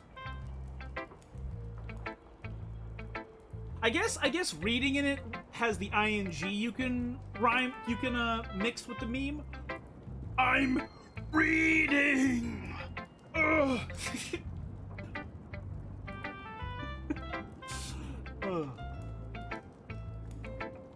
It takes years of practice, which I'm assuming Yuri has at this point. I never really asked though. I'm sure I'm nowhere near her level yet. Don't worry so much about that. You do your own thing. Just keep exploring and learning by trying new things. I'm sure I'll end up trying different things a lot. It could take a while before I feel comfortable doing this. That's okay. I'd love to see you try new things. That's the best way to find the kind of style that suits you. I'm gonna go a bit more overtime than usual because we spent half an hour on technical difficulty. Deadass. So we're gonna go to like at least 30 minutes after. I'd like the VOD to be 2 hours. minimum, not like an hour 45 minutes. If I can help it.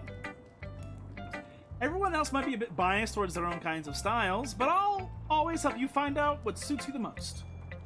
So don't force yourself to write the way everyone else wants you to write. It's not like you have to worry about impressing them or anything. Anyway, do you want to read my poem now? Don't worry, I'm not very good. You sound pretty confident for someone who claims to not be very good. Well, that's because I have to sound confident. That doesn't mean I always feel that way, you know? I see. Well, let's read it then. Wow, it's long! Oh god, it's so long, how dare you! Hole in the wall. Oh no, it's a glory hole. Why did she write a poem about a glory hole? No! Why? It couldn't have been me. See the direction the spackle? See the direction the spackle protrudes? A noisy neighbor, an angry boyfriend. I'll never know. I wasn't home. I peer inside for a clue. No, I can't see. I reel, blind, like a film left out in the sun. But it's too late. My retinas already scorched with a permanent copy of the meaningless image.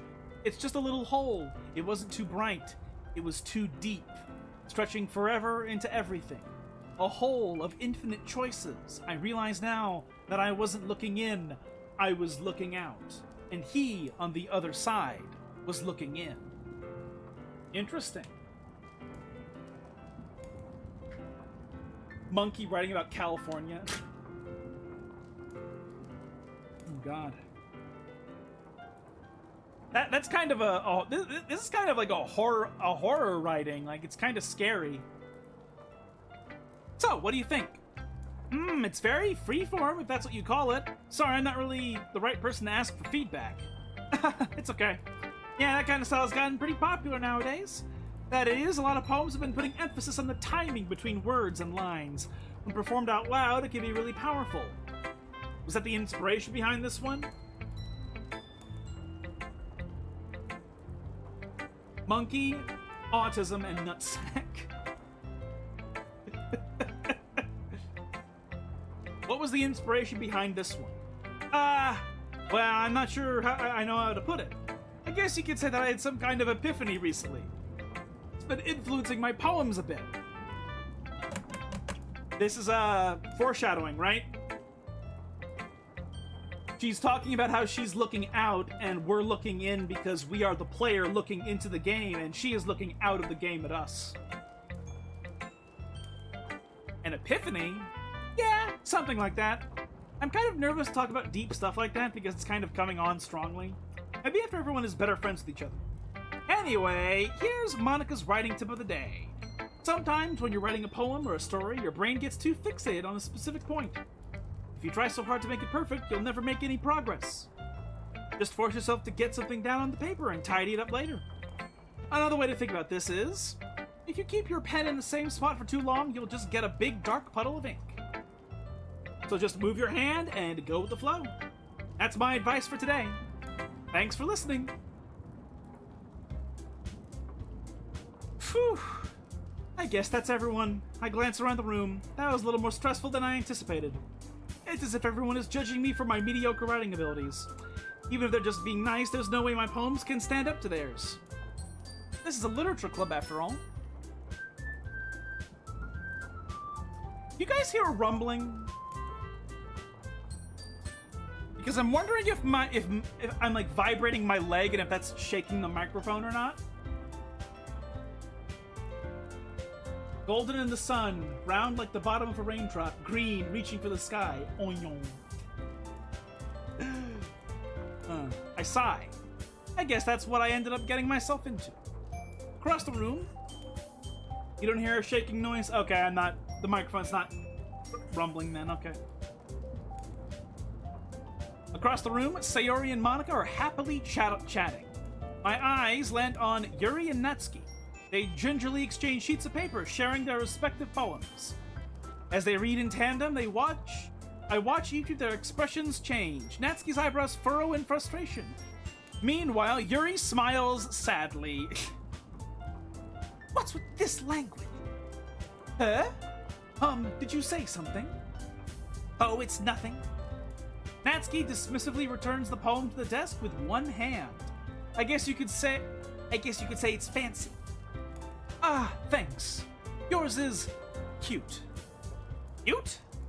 Did you completely miss the symbolism or something? It's clearly about the feeling of giving up. How can it be that cute? I know that.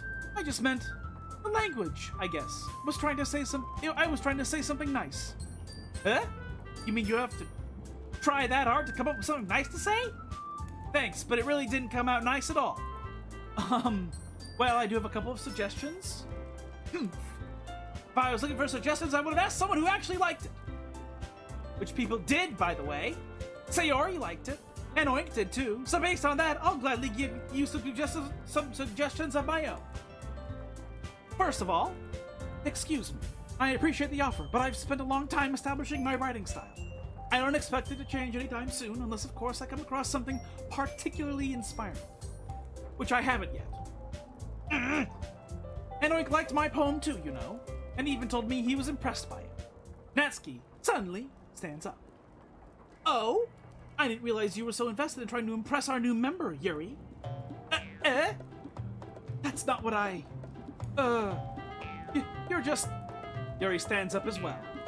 Maybe you're just jealous that Oink appreciates my advice more than he appreciated yours. Huh? And how do you know he didn't appreciate my advice more? Are you that full of yourself? No. If I was full of myself, I would deliberately go out of my way to make everything I do overly cutesy.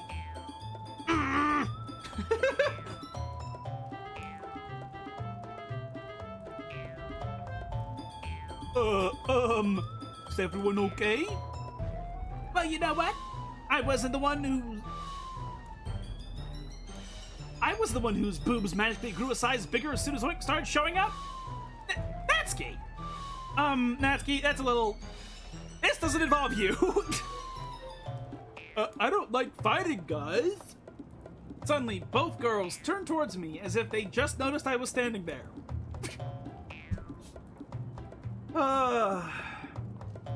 God. If I didn't know this was like a prelude to a much more serious meta story, I would be cringing right now, like on a corpse party level.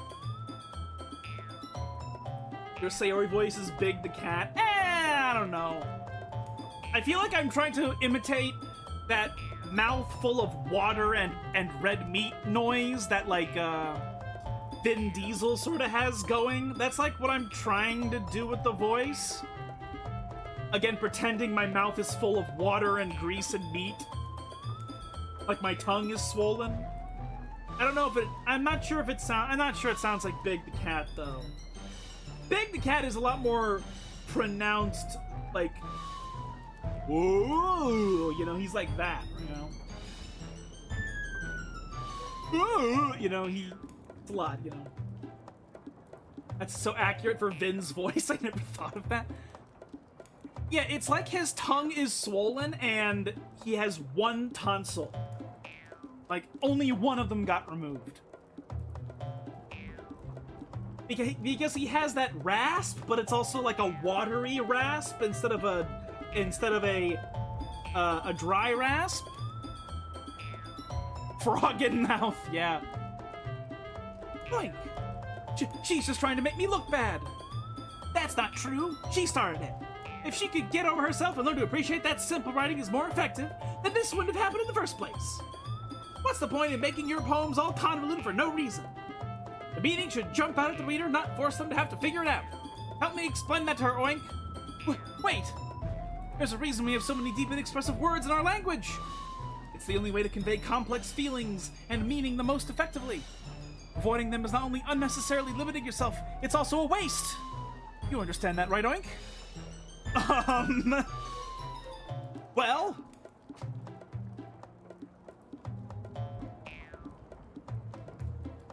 How did I get dragged into this in the first place?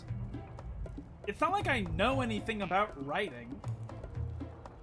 But whomever I agree with, they'll probably think more highly of me.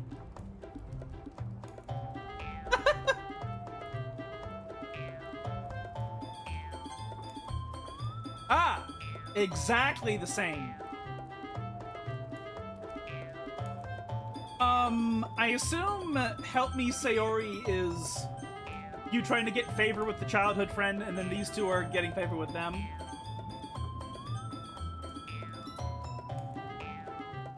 Yeah, let's go with Yuri.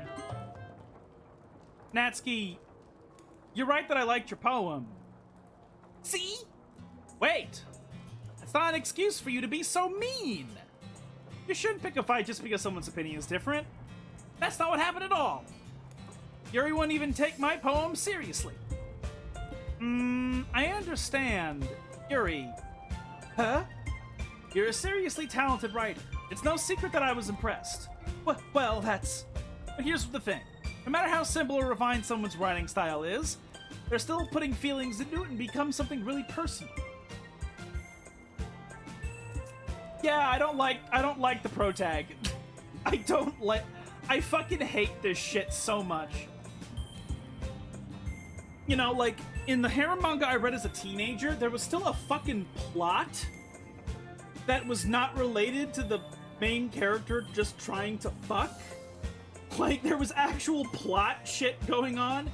Even if it was, like, rom-com stuff, it was still, like, a real plot and not just, I am going to say whatever will get me vagina on my face within the shortest period of time. Like, even when I was a teenager, I did not read this type of shit where the characters behave like this.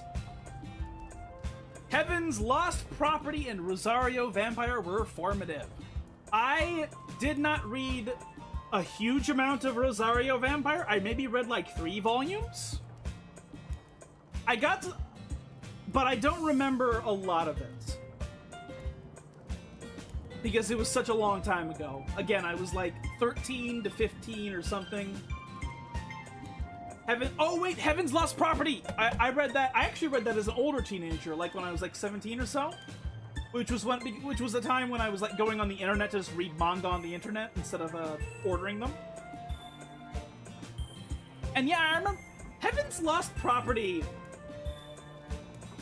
is so weird. It's such a weird the more I think about it. But the thing that I'll never forget about Heaven's Lost Property is the Obama chapter.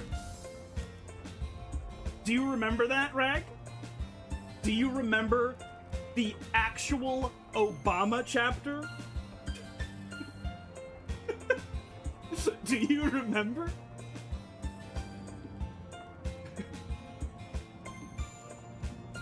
They're still putting their feelings into it and become something really personal. You don't? You what? Oh my god. I don't know how good the anime is for Heaven's Lost Property.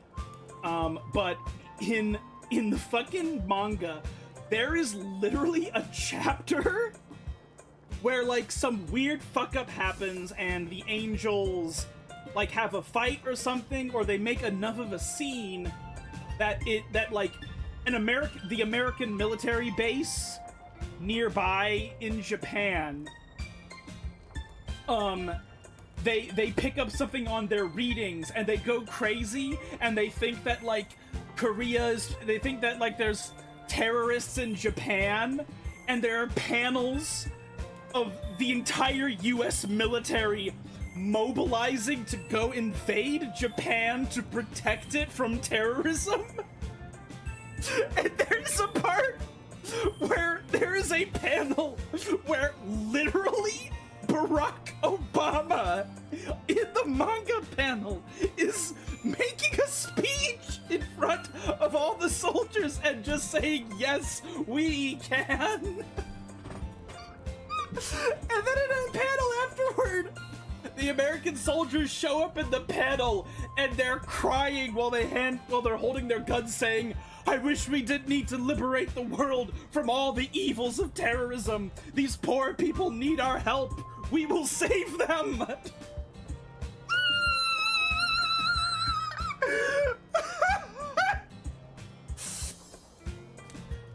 they're crying because they're sad that the world is so fucked up.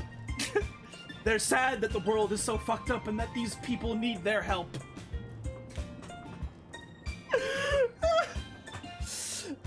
And so the whole US military, like, just converges on, like, the park place where they picked up, like, the angels fighting on their readings. And they end up, like, finding nothing to shoot at. They find nothing, and then they just go home. And the main character is, like, smoldering or something because there was, like, some weird shit that... some gag explosion he got caught in or something from the Americans using bombs or whatever. I don't know. It was so fucking hysterical. The fucking Obama chapter of Heaven's Lost Property. Oh, God. Actually, you know what? I need to ask, Rag. Heaven's Lost Property is the one with the angels that are, like, robot angels. And it's like an ecchi harem manga with these angel robot girls. We're talking about the same thing, right? Because I remember that primarily by its Japanese name. Or rather, I just don't remember what its translated name is, I should say. Yeah, it's Nekopara. I don't know what Nekopara is with Robo Angels. Oh, God. But yeah, there was a fucking Obama chapter of that fucking manga. It was so funny. It was so fucking funny. But okay. Back to another Soren Otoshimono Mono. Yeah. I remember now. Yes, that is exactly it. I never looked at it with the English title before.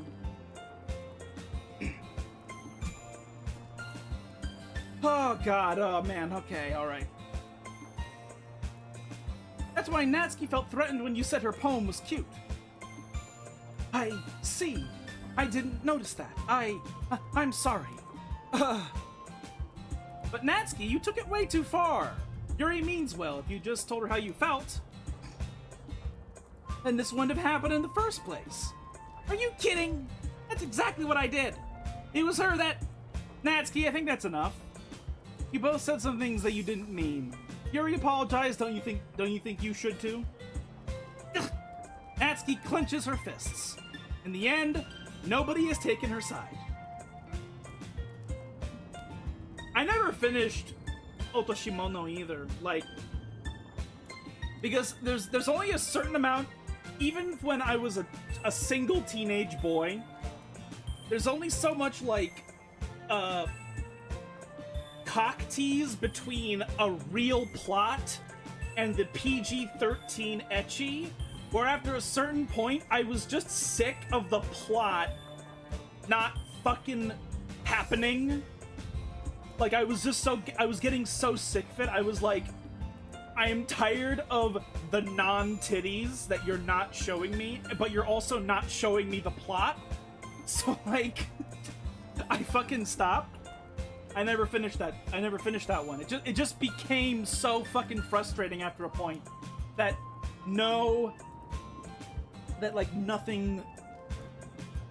was happening other than nonsense that wasn't even showing you titties. Like,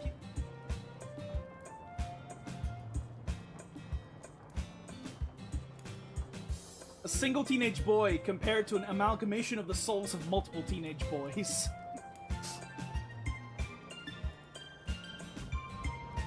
I'm not sure what you mean.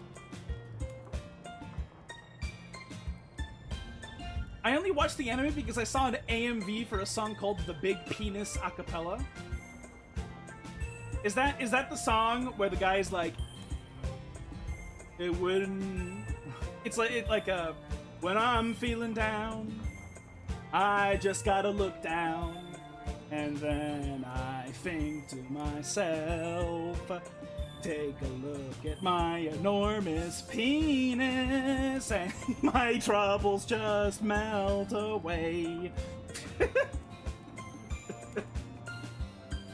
I'm just being an asshole about the word single. Oh, okay, I understand now. Yes, that's the one.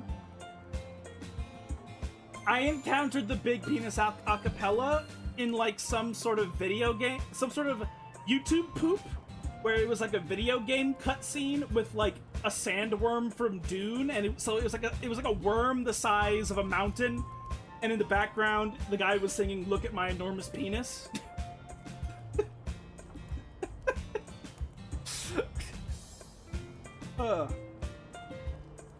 She's trapped at this point, being defiant only because she can't handle the pressure. I ended up even feeling bad for her. Sometimes when I'm hurt, it helps to take a walk and clear my head. Sayori, she doesn't need to... You know what? I'm gonna do that. It'll spare me from having to look at all your faces right now. Without warning, Natsuki snatches her own poem up from the desk and storms out. On her way out, she crumples up the poem with her hands and throws it in the trash. Natsuki? She really didn't need to do that. I look across the room. Yuri has her chin buried in her hands while she stares down at her desk. I gingerly approach her and sit in an adjacent chair. Everything all right? I'm so embarrassed. I can't believe I acted like that. You probably hate me now. No, Yuri. How could anyone not have gotten frustrated after being treated like that? You handled it as well as anyone could. I don't think any less of you. Well, all right, I believe you. Thanks, Oink. You're too kind. I'm thankful to have you as part of this club now. I have known you for 2 days. It's nothing. One more thing. That one thing that Natsuki said. About, I would never do anything so shameful. So, huh? What did Natsuki say? Well, never mind that. I'm going to go make some tea.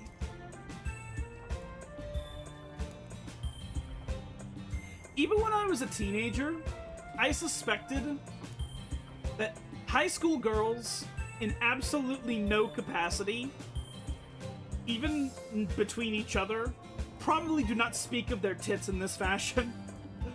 Like, even as a teenage boy, I was like, bullshit.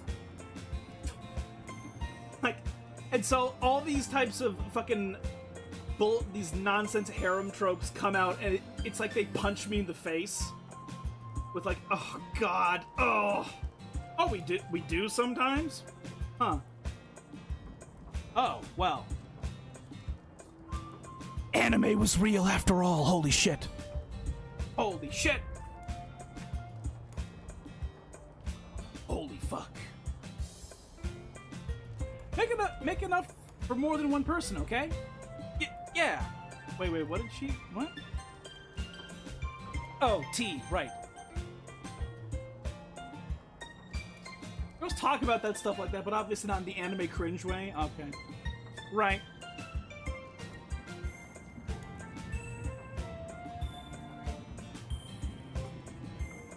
Okay, everyone. It's just about time for us to leave. How did you feel about sharing poems? It was a lot of fun. Well, I'd say it was worth it.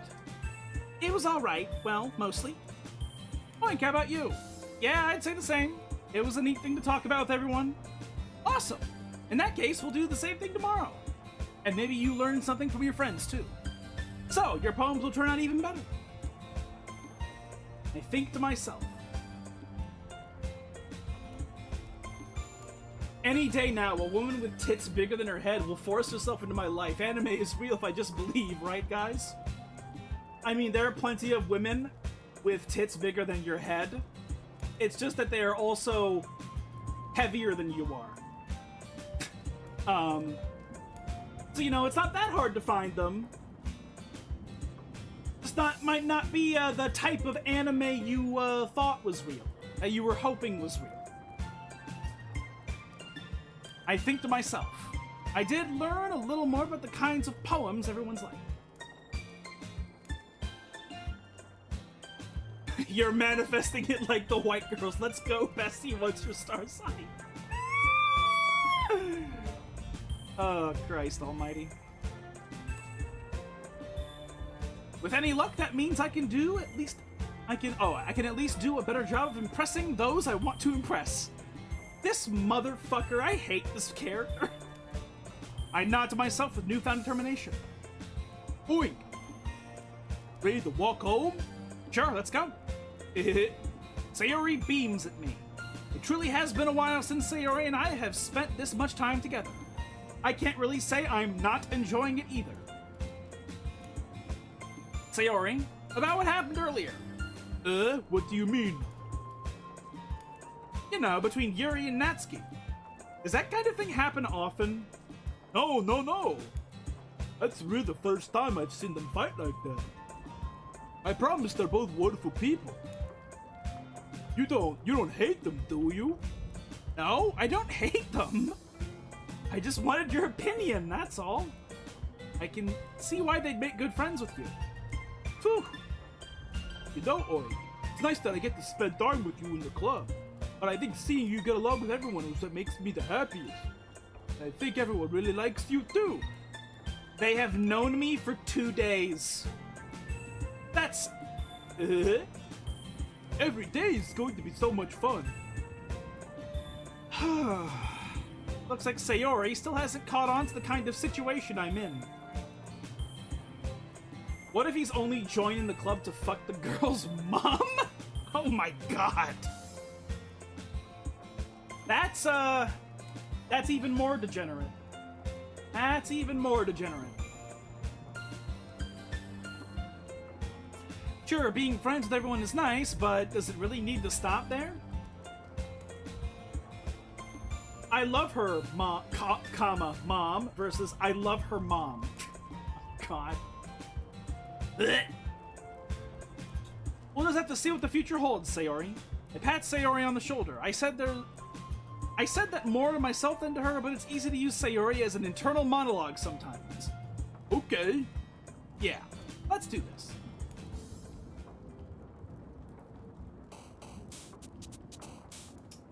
Oh, okay, well.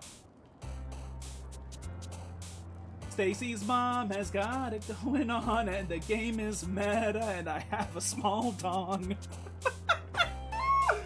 Okay, but holy moly.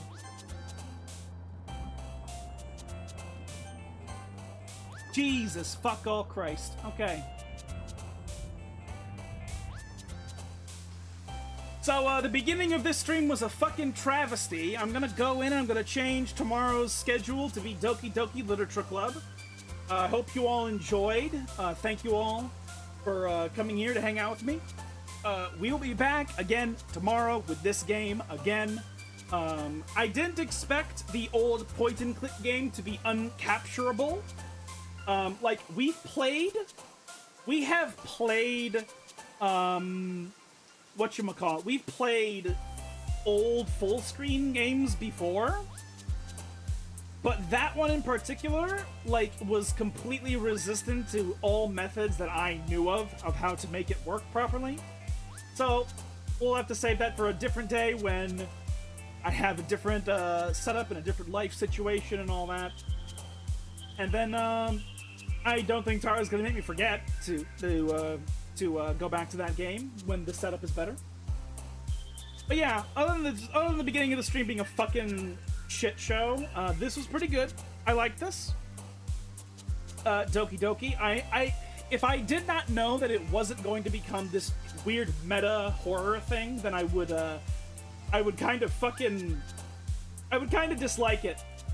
It's very uncomfortable being a 30-year-old man, like, and I, like, not even single, like, fucking doing some weird visual novel about a character that's just trying to fuck high school girls, you know, 14, 17, like, so it's kind of cringe, but knowing that it becomes something else has me hooked and paying attention. So I do think it's going to be interesting to continue this. I have no idea how long this is. This might be 2 hours. This might be like a a fucking 2-stream game or a 6-stream game. I have no fucking clue, but I guess we'll just find out the hard way. So, we went over time a lot because I wasted 30 minutes on tech issues, so almost all of that's going to be cut from the re-upload. So, yeah, that's why we stayed so late. Don't expect us to stay this late every time. Definitely not tomorrow. We're going to do Doki Doki from the beginning tomorrow, so it shouldn't, we're not going to be going for anywhere near 3 hours. But, yeah, so I should really get out of here. Hope you guys enjoyed the game. If you happen to be new here, and you haven't, followed, if you enjoyed hanging out with us tonight, if you think I deserve a follow, I'd appreciate that quite a bit. We stream 3 times a week for approximately 2 hours. And this stream will be re-uploaded to YouTube tomorrow night, where we'll join every single stream I've ever done. So if there are any you want to catch up on, you can find all of them there. Link is in the About section. And thanks for the new follow. Really appreciate it. Hope you enjoy your stay. Even after we're done with Doki Doki, whenever the fuck that is. I have no idea when it'll be, but we will see. But yeah, so thank you all very much for being here. I appreciate your support in every capacity. I hope you have a good afternoon, evening, morning, etc. I will see you all again tomorrow with more Doki Doki Literature Club. Ciao!